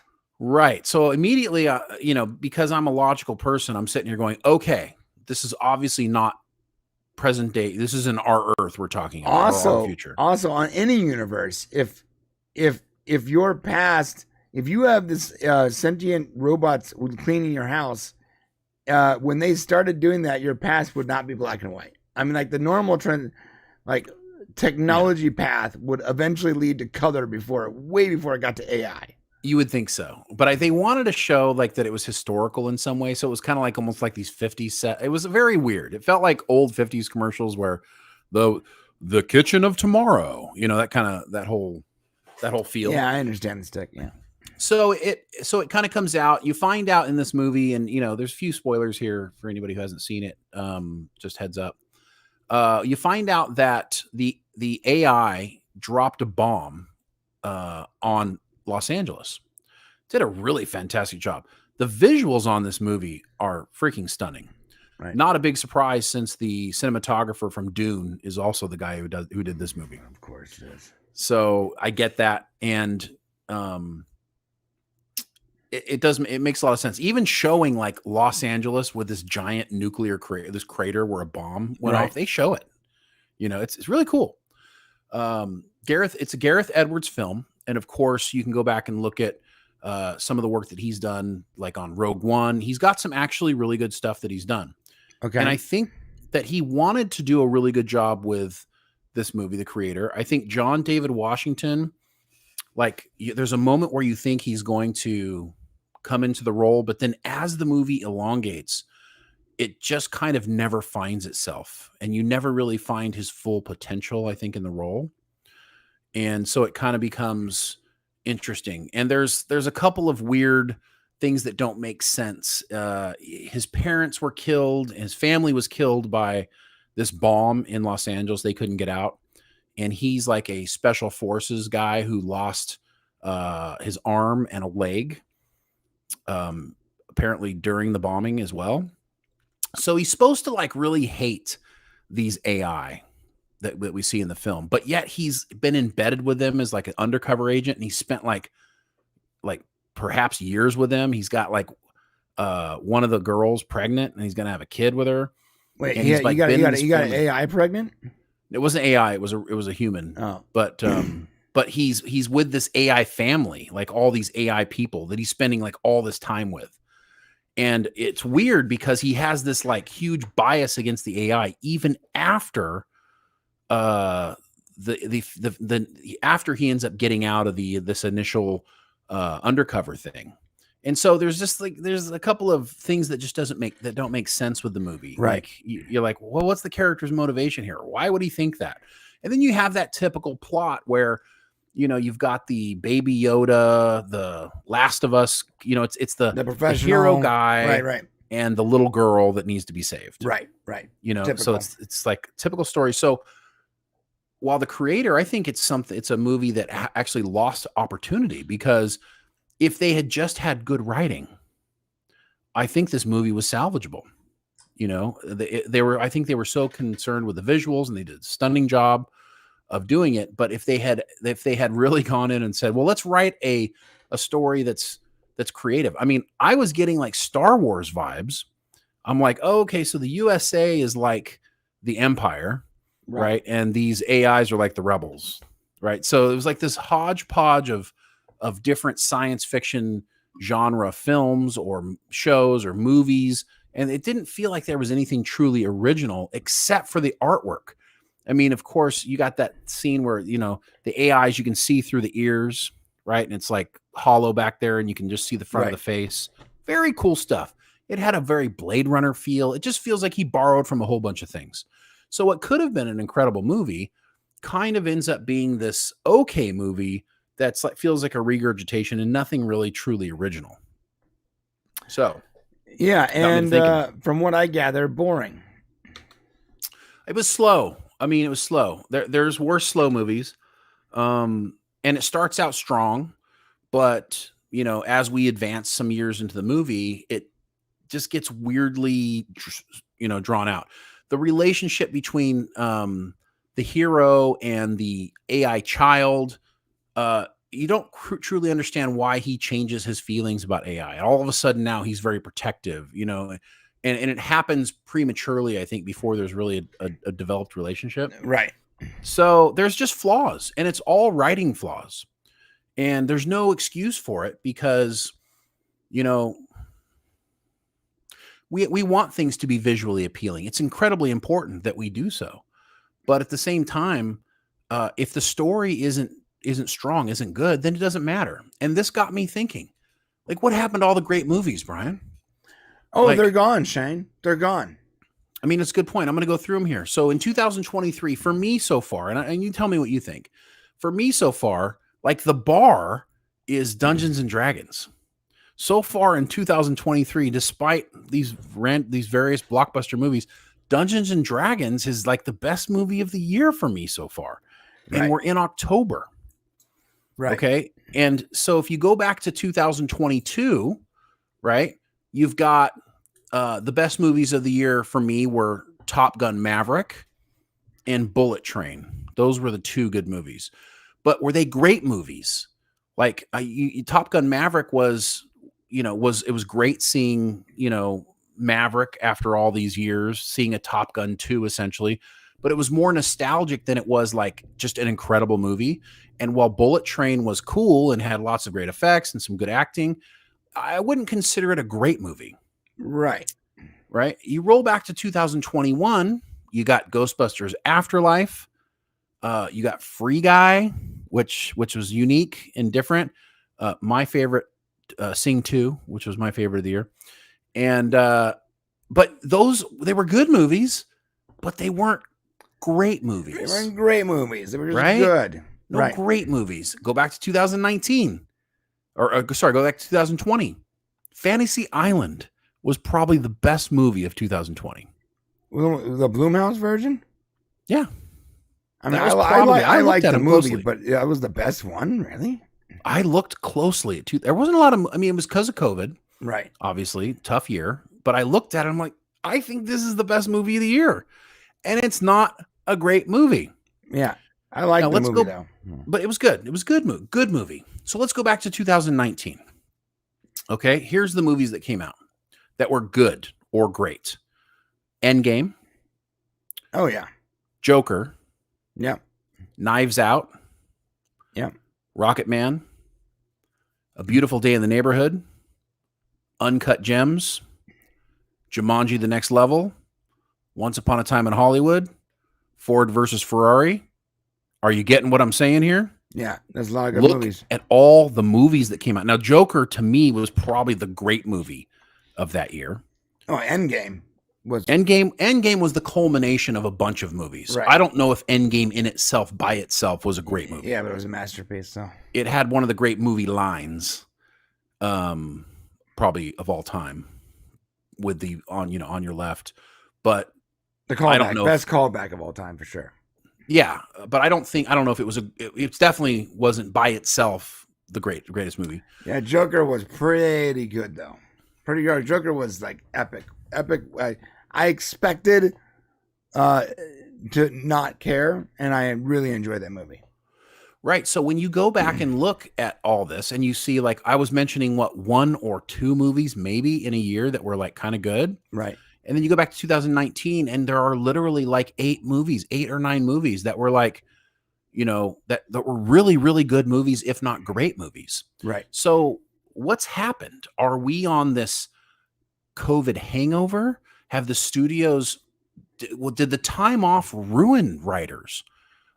Did it ruin like a momentum? Give me your opinion on what you think's happened. I think that they had always started to do their little checkboxing nonsense, where we're going to slowly push our agendas into our movies and TV shows, and it really skyrocketed. Their efforts skyrocketed during COVID because of the control they had on their audience.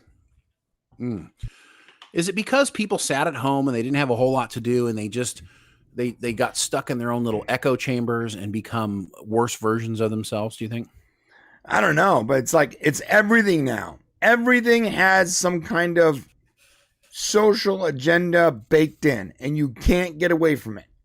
You can't escape it. I cannot watch anything new without being harassed by some kind of social agenda.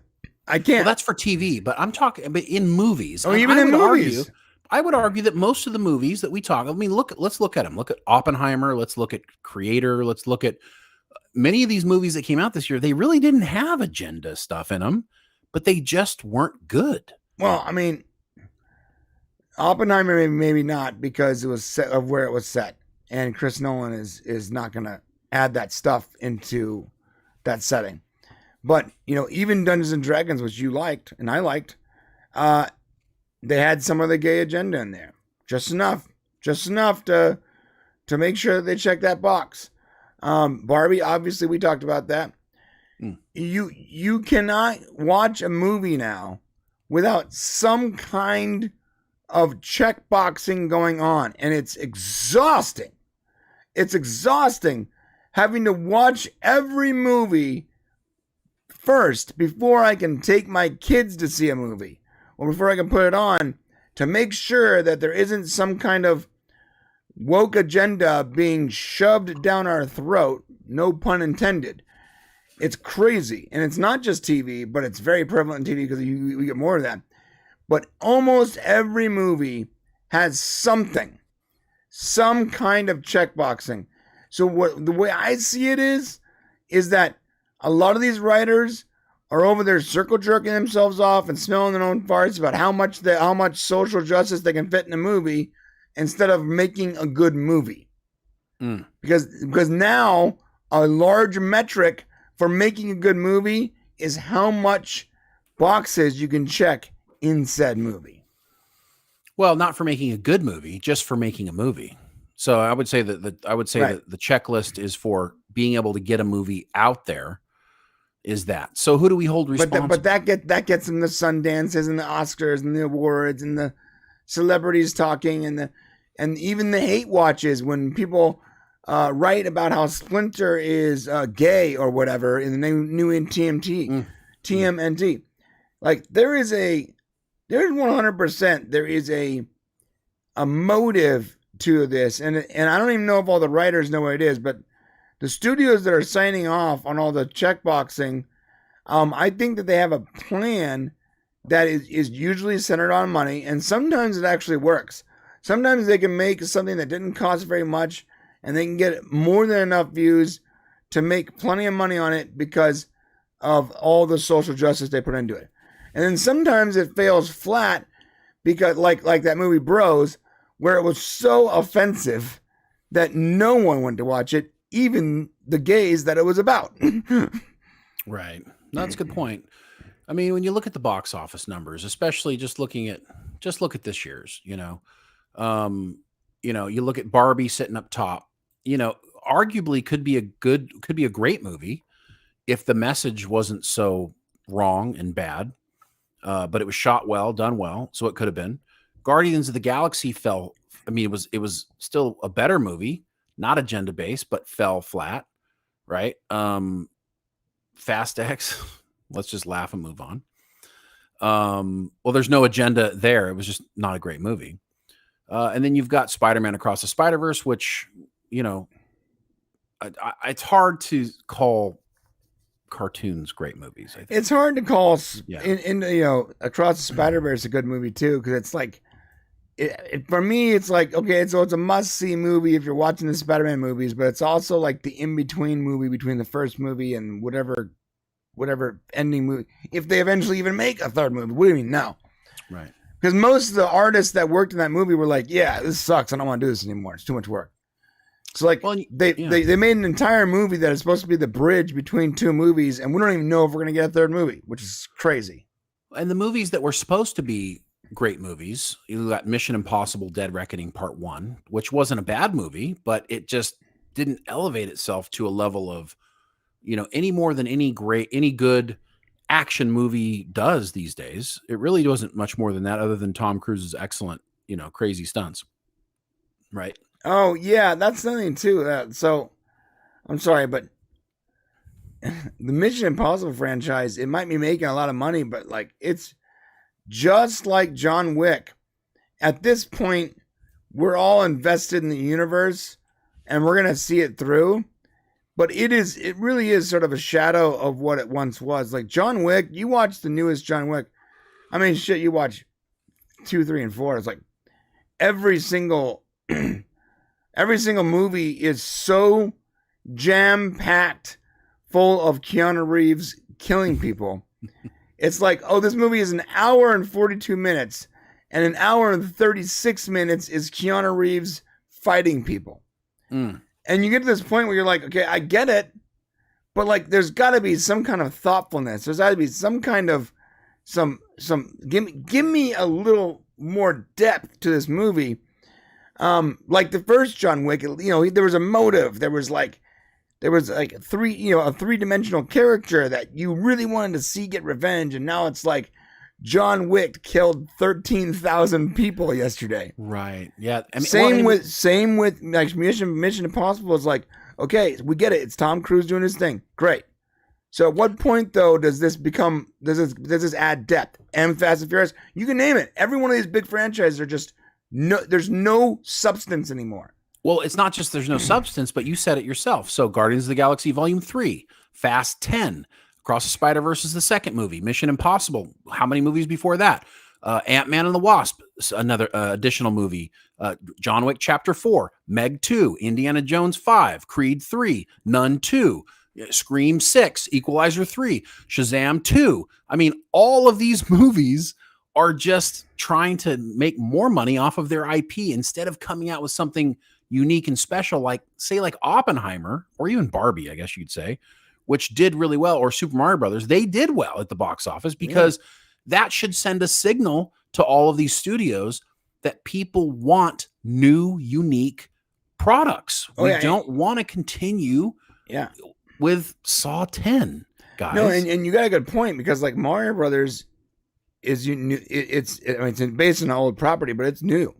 Yeah, and it made a ton of money. Barbie, based on something we've all remembered, but also new and very unique. For all the crap I talk on Barbie, listen, that movie is well made. Yes, it is. It's not only well made, but it's actually very clever. Now, I don't like the messaging, and to be frank with you, I don't like musicals. And when I finally watched, you don't like Grease? Stop. All stop. No, there are parts of Grease that that are so good that I will completely devoid all the singing. Plus, the music is better. and I'm into the 50s girls thing, to be honest. All right, fair enough. Like, dude, I'm really into like the Pink Ladies. Hot. What a time to be alive. No, but I'm just not a big musical fan. And I mean, look, the Grease had like Better Shape Up. I mean, like, good music. And Barbie was like, move on, we're going to the party. It's okay. Okay, I get it. But it was very clever, very well made. Oppenheimer, literally the exact opposite of Barbie. Take all the fun and just completely strip it out and make it clever and very unique. Clever, unique, and well made. Also extremely slow. But we did get Florence Fu, whatever her name is, with no clothes, so I'll take it. Yeah. The thing is, though, what is selling people now are these event movies that might be based on something, but they are also new. But to be fair, Mission Impossible 37 also made plenty of money. I mean, it made plenty of money, but it's sitting at number 8. Right. You know what I'm saying? Listen, Fast X made more. Well, but that's a worldwide movie thing. Little Mermaid made more money than Mission Impossible. Little Mermaid should have been great, right? But you totally ruined that entire concept. I don't understand how you have this story that is already written for you. This story that millions and millions and millions of people already love or already invested in. They're like, No, we'll go with something else. Let's change it. Let's change it. Already invested in this perfect story. You've already written the perfect movie. And we all love it. Fans from 7 years old to 47 years old already love that. And you know what? Let's change it. Let's change it all. All the base elements. Let's completely change it. And they'll still watch it. And guess what? It wasn't a good movie. Sorry. It wasn't a good movie. It wasn't. And she's not even a very good singer. So I have no idea why you cast her. To this day, I don't get it. Okay, well said. And here's the solution. So let's go back. Listen, Hollywood, just listen for a second. Let's go back to 2019 for a second. Okay. And let's try to remember where we were at, what we were doing, what types of movies we were trying to make. And let's re-kickstart. We understand everybody got lazy during COVID. They were sitting around in their underwear. It was hard getting back to work. But now it's time to get things rolling again properly. Stop with the woke nonsense. Let's get back to writing good stories and getting them on screen. That's what we need. Hopefully the creative juices will get flowing again for next year, because so far, I mean, unless the movie coming up with Martin Scorsese and Titanic. Leonardo DiCaprio. Unless that movie turns out amazing, which I'm hoping it does, Dungeons and Dragons is probably going to win the year. So yeah, what movie is that again? It's like Sunrise of the Moon of Native Americans who got their oil land. Right. Try to be. I gotta be honest. I watched the preview and I was like, this is like pure Oscar bait. Dude, they nailed the music for that preview. Yeah. No, yeah. Like it's really good. The timing of it, like that's a really good preview or trailer.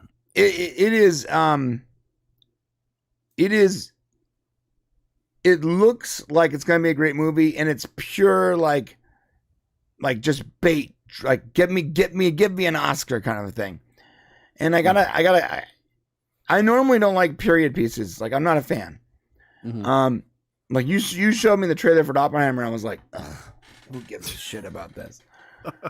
But that trailer, it did something for me. Like I was more interested in, like, I don't know what that story is. I'm down to hear that story. It looks great. Plus Leonardo DiCaprio is a G. He's a really good actor. He really is.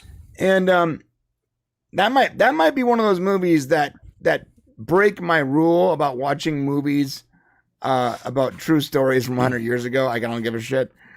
I'll go watch that. All right. I mean, to be honest, I wouldn't have watched Oppenheimer if we weren't reviewing it for the show. I had zero interest. I mean, we have to figure that types of movies and your taste plays something into it, and yeah. So, and I never had any interest in Barbie either, but respect the game. Like it's a good movie on its face. I'm just not interested in the story. The story didn't do it for me. And the music, the story wasn't bad. It was the message was terrible. The message, sorry. And the music, the modern music is so goddamn horrible right now. It's like 90% of modern music is garbage, and I sound like that old guy who's about to fade off into the bushes right now, or screaming at the waves. But it really is not good. It's not good. And that's a great transition, because we're going to talk about a new movie coming out real soon with guys it's a movie made about us. It's a movie made about guys in their 40s and 50s who just don't understand shit going on these days. Did you see Dumb Money? No, not yet. But that's not the movie I'm talking about. I know, but just real quick, you're missing out if you haven't seen it yet. I'll end up watching it, but I'm not gonna say it's a great movie, but it is a great representation of exactly what happened in 2019 to now. Well, it was fresh, so it would have been 2021. Yeah, honestly, it was. I had such a good time with that movie. Yeah, and I can't stand Pete, whatever his name Davidson. is. Yeah. Pete Davidson. I don't like him, but in this movie it worked. Probably because the main character is making fun of him the entire effing time. Which is perfect. Yeah. Well, Pete Davidson's hosting SNL this Saturday, and which is like, why do you guys keep doing this? He's promoting Dumb Money, but Dumb Money's really good. Yeah. So, but the movie that we're talking about is actually, I saw the trailer and I was like, oh, okay, this represents us perfectly. Yeah, Old Dads or whatever. Old Dads is what it's called. And let me just pull up here. Yeah, you want to show the trailer? Can we? We can try. Like, what are they going to do? Demonetize us? Let's go. All right, let's do it. This movie, when I saw this movie, I was like, I can't wait for this to come out. And it comes out like on my birthday. So, it does, October 20th. Oh yeah, so my birthday is the day afterwards, but I'll take it. Here we go. I always wanted to be a dad. It just took 46 years for it to happen. Just rub some dirt on him. You might want to. Wait, stop. So I'm gonna pause it randomly to avoid the copyright. But okay, I love where he's like, just rub some dirt on it. That's right. It's really, because that's like that's how we were taught. And this the guy that comes up to him with the skinny guy with the glasses, he's like, well, you might want to put some Neosporin on that. Right. Shout out to Netflix for, doing this. Netflix has, I respect to those guys because they just want to make money, because they know there's an audience for this. But can you imagine any studio making this movie? No, absolutely no way. This is going to be out only on Netflix, so we don't get to see it in the theater. But yeah, I'll be renewing my Netflix subscription to see this. It's a shame that we're a little over 2 weeks out from it airing, and this is the first I'm hearing about it. Right, it's sort of wild. When I'll hear about something going on Netflix for a year before it comes out, and this is the first. Like that trailer came out like a week ago. That's weird. A shame. I don't know. It looks great though, and I love Bill Burr, whatever his name is. I think he's great. I can't wait to see it. Looks great. I'm gonna watch it with my wife, and we're just gonna sit there and just laugh our heads off. I wish it was coming out in the theater so we could gauge the audience, what they want to watch. This would be one of those movies that the left would probably attack.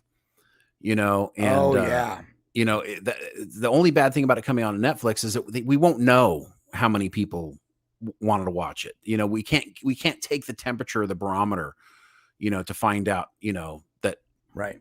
How many people went and watched it. So that's the only bummer about it. But at least we're getting content like this because I think, we need content that also, reflects the other vision of what's going on in culture, the other version of what's happening. I'm not saying it's a right or I hate couching it as a left thing because the thing is, I know the left will attack it, right? Just because doesn't fall into line with social norms, right? And anything that doesn't fall into line with social norms gets attacked by the left wing of our country. We're a gender queer neutral, carbon neutral lifestyle brand. He's like, what? Right. I hate that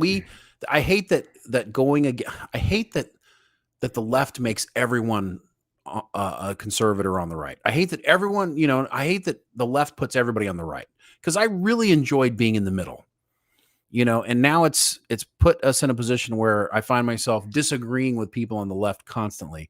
And it's been pushing me further and further to the right, I guess, in their opinion. And we're seeing it in a lot of things, but movies like this, we need more of them. So guys like Bill Burr, they're not afraid to go out there and put it out there. And hopefully we get more of it. Yeah. And by the way, Dark Knight, you got to tell me how you got Netflix for free with T-Mobile because I have T-Mobile. So I would love to save $20 a month. Absolutely. Okay. All right. Well, that's it for the movie stuff. Yeah. And what's next there, Shane? Well, do you want to talk a little bit Quantum Leap season 2, episode 1 since came out? Quantum Leap, bro. Okay. All right. So talking about checking boxes.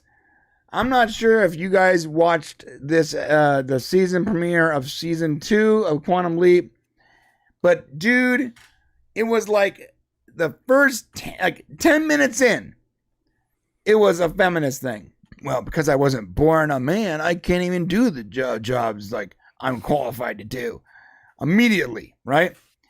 And then I'm like, I'm just gonna let that go. Let's move on. I'm sure it's a product of its time, whatever. They're talking about 1975. I'm sure like a lieutenant, was it 75 or 85 or something like that? It was between the end of for sure. It was between the end of Vietnam and whenever MacGyver aired. Right. Because they didn't know who MacGyver was, and it was after Vietnam. Right. And by the way, his constant references to the future, like once or twice, it's funny, but like he did it constantly to the point where they and the joke was the joke wasn't funny anymore after the fourth time when they're like, who's that? What are you talking about? Like, okay, I get it, bro. Right. Yeah. No, even Scott Bakula used to do that in the original show, and it works. It is good. I think part of it might have been that he didn't have his person from the future to play off of. He didn't have his Al or whatever. Well, so 15 minutes after the feminist box was was clearly checked and hard checked. Like someone like stamped it and colored in the little check with like black marker. Boom. The gay check mark just popped up.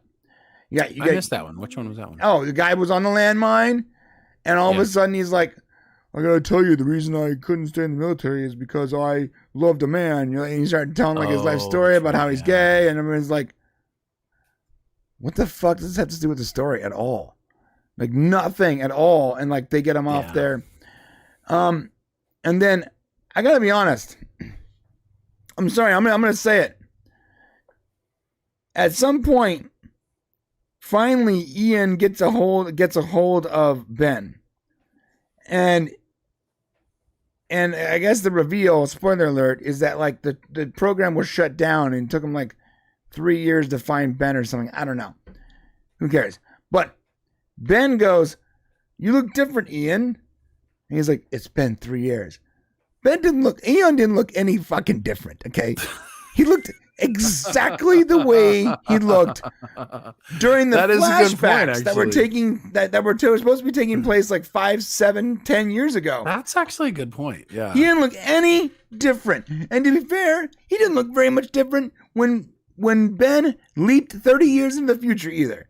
Ian apparently is immortal because he looks the exact same every time. So every time they talk about what happened to you, Ian, what? He looks identical to the way he looked in the flashbacks, except for he's wearing a black wig in the flashbacks. And just note, guys, we're not going to be covering this every week. So we're going to talk about the first episode. We're going to talk about the fact that it's back. We're going to talk about what we think about it. But we're not going to be doing a weekly breakdown of it because it's going to quickly die, I think. I mean, I don't know. It's not going to end up being worth spending a segment on every week talking about. So maybe we'll hit it every once in a while when it's topical. It's like immediately like, oh, hey, season premiere. Let's just start checking boxes that have no bearing on the story whatsoever. Okay, let's knock it out. And more bad news. Scott Bakula is taking he's going to be doing theater. So he's not, so he's probably not coming back to the series.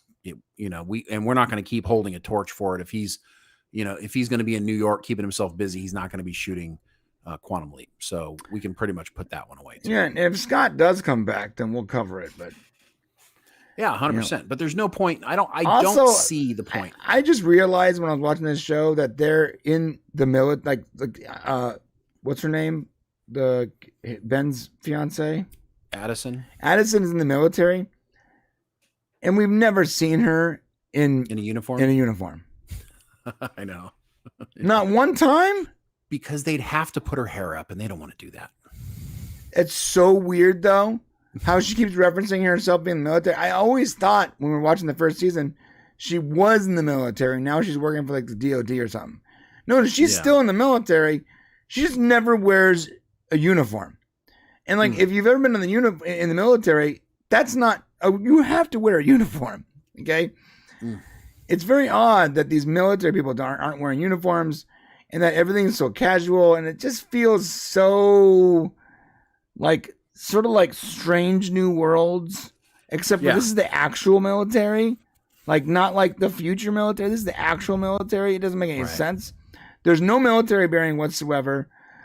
Ian started off as a good character and now is just massively unbelievable and uninteresting, and just it bothers me every time I see him on screen or on screen now, whatever it is. And I don't think it's possible to do a show like this now, because the cool thing about Quantum Leap was when you leap back into history, especially in the 80s when the first Quantum Leap show came out, you were leaping back and talking about difficult times that our country had, but we were doing it in a time when we were just becoming truly aware of how troublesome racism was and sexism and all those things. We didn't really have a good viewpoint on that. And so it was almost bringing awareness to what people went through historically.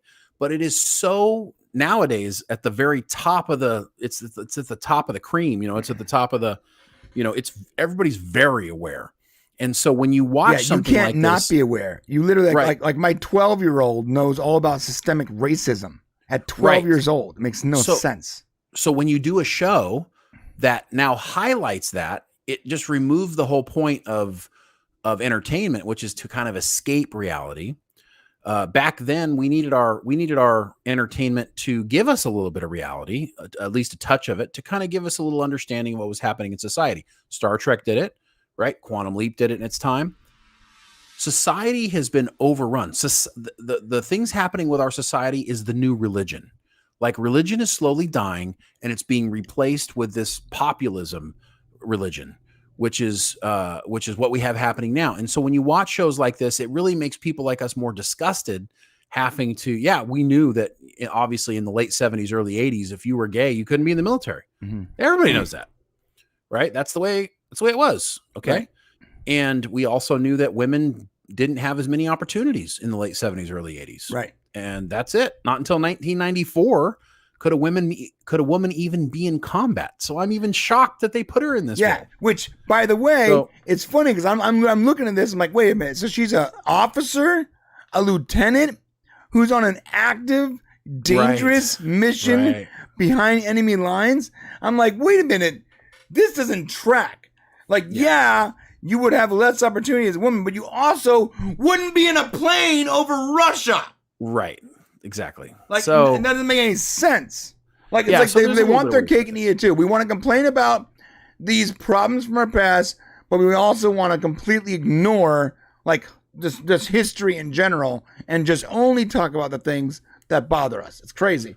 Yeah, and that's the echo chamber that everybody lives in, right? And so now what's happening is entertainment is living in its own echo chamber, right? I will say a couple of positives. Raymond Lee has grown on me.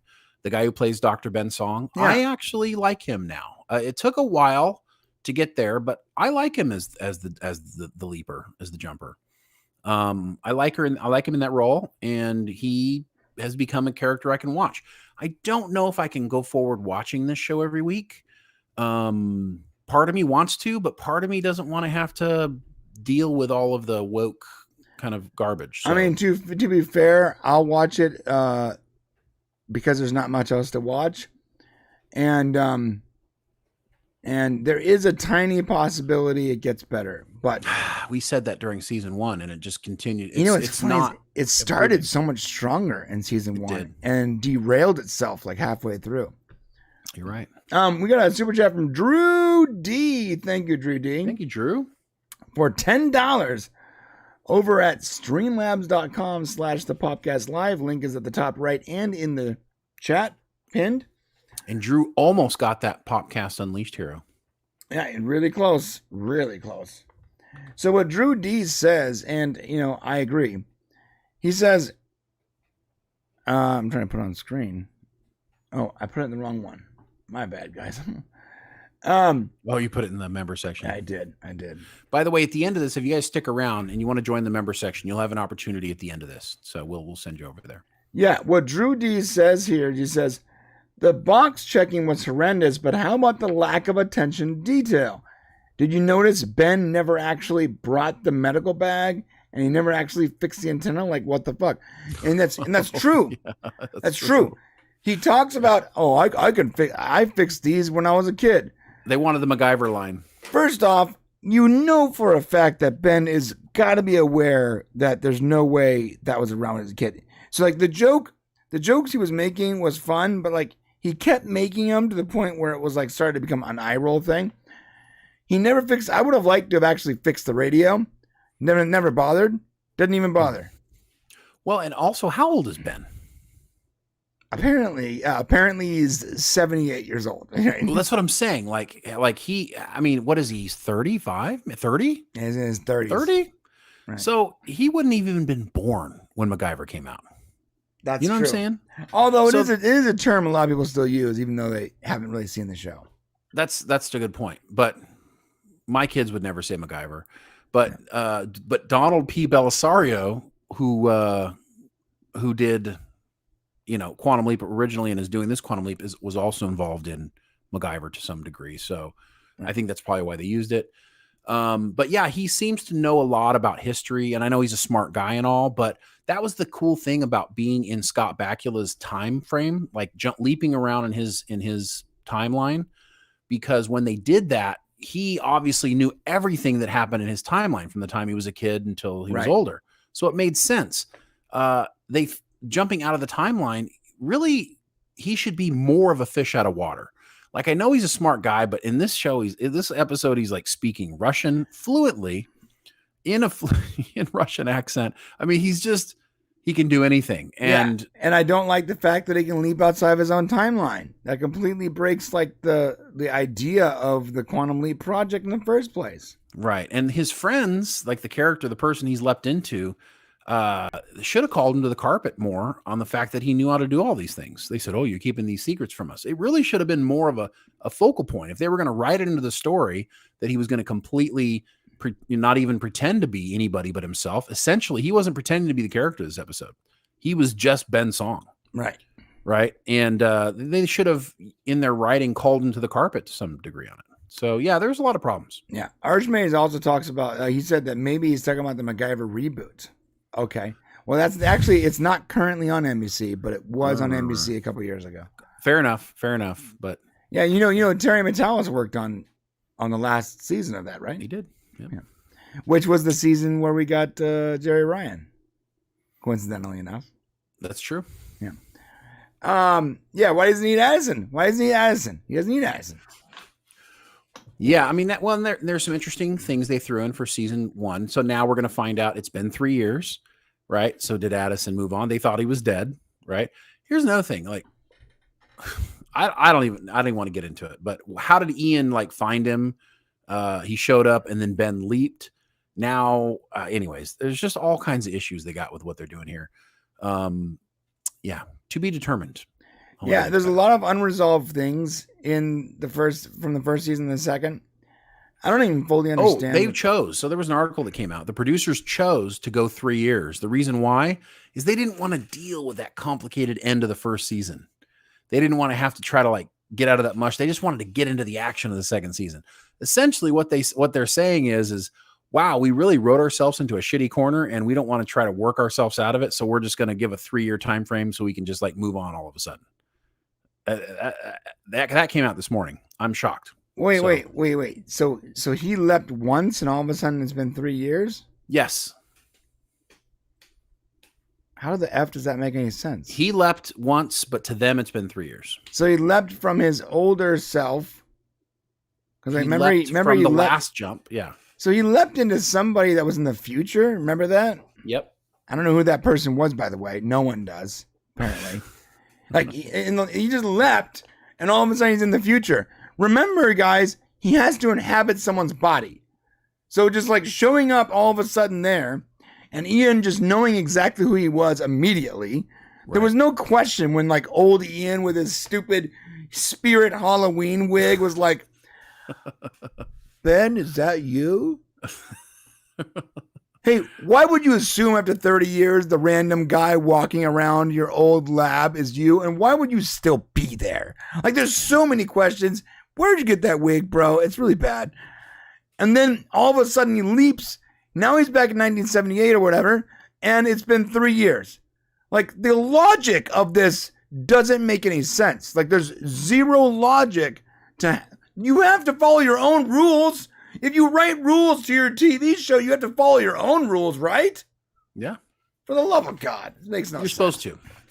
But anyway, so that's it for Quantum Leap Season 2, Episode 1. So don't expect us to talk about it every week, but maybe if something interesting comes up, we'll throw it into chat about it. At this point, I think we're going to go to the member section. In the member section, we're going to talk about California is going to start paying fast food workers $20 an hour, and they could get up to $26 an hour going into 2027.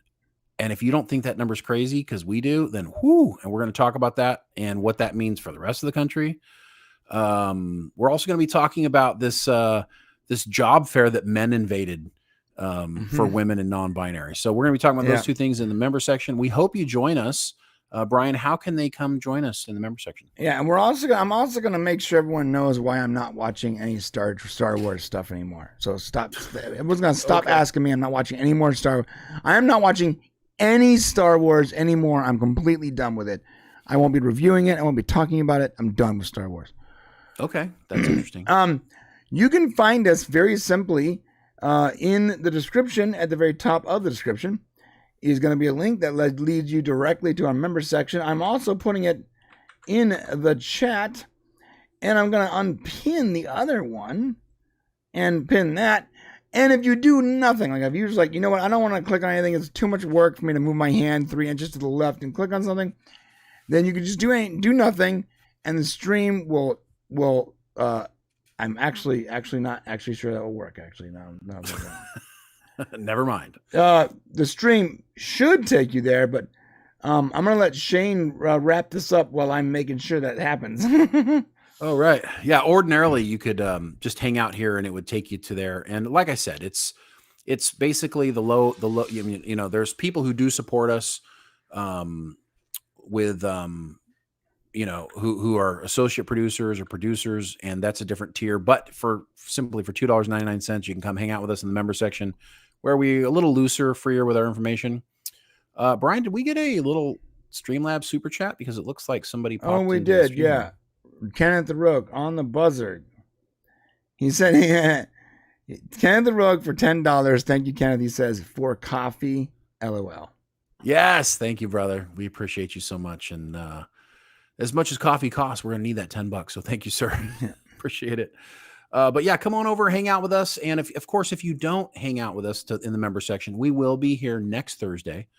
Keep your fingers crossed that we get remonetized so we can bring back our regular programming. Yeah. We'll be applying again next week.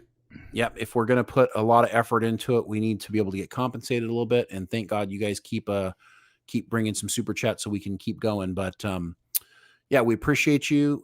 We love you. Hopefully, if we don't talk to you before then, we see you in Discord, where we're talking to people during the week. Come check us out over there. There's a link, I think, in the drop down.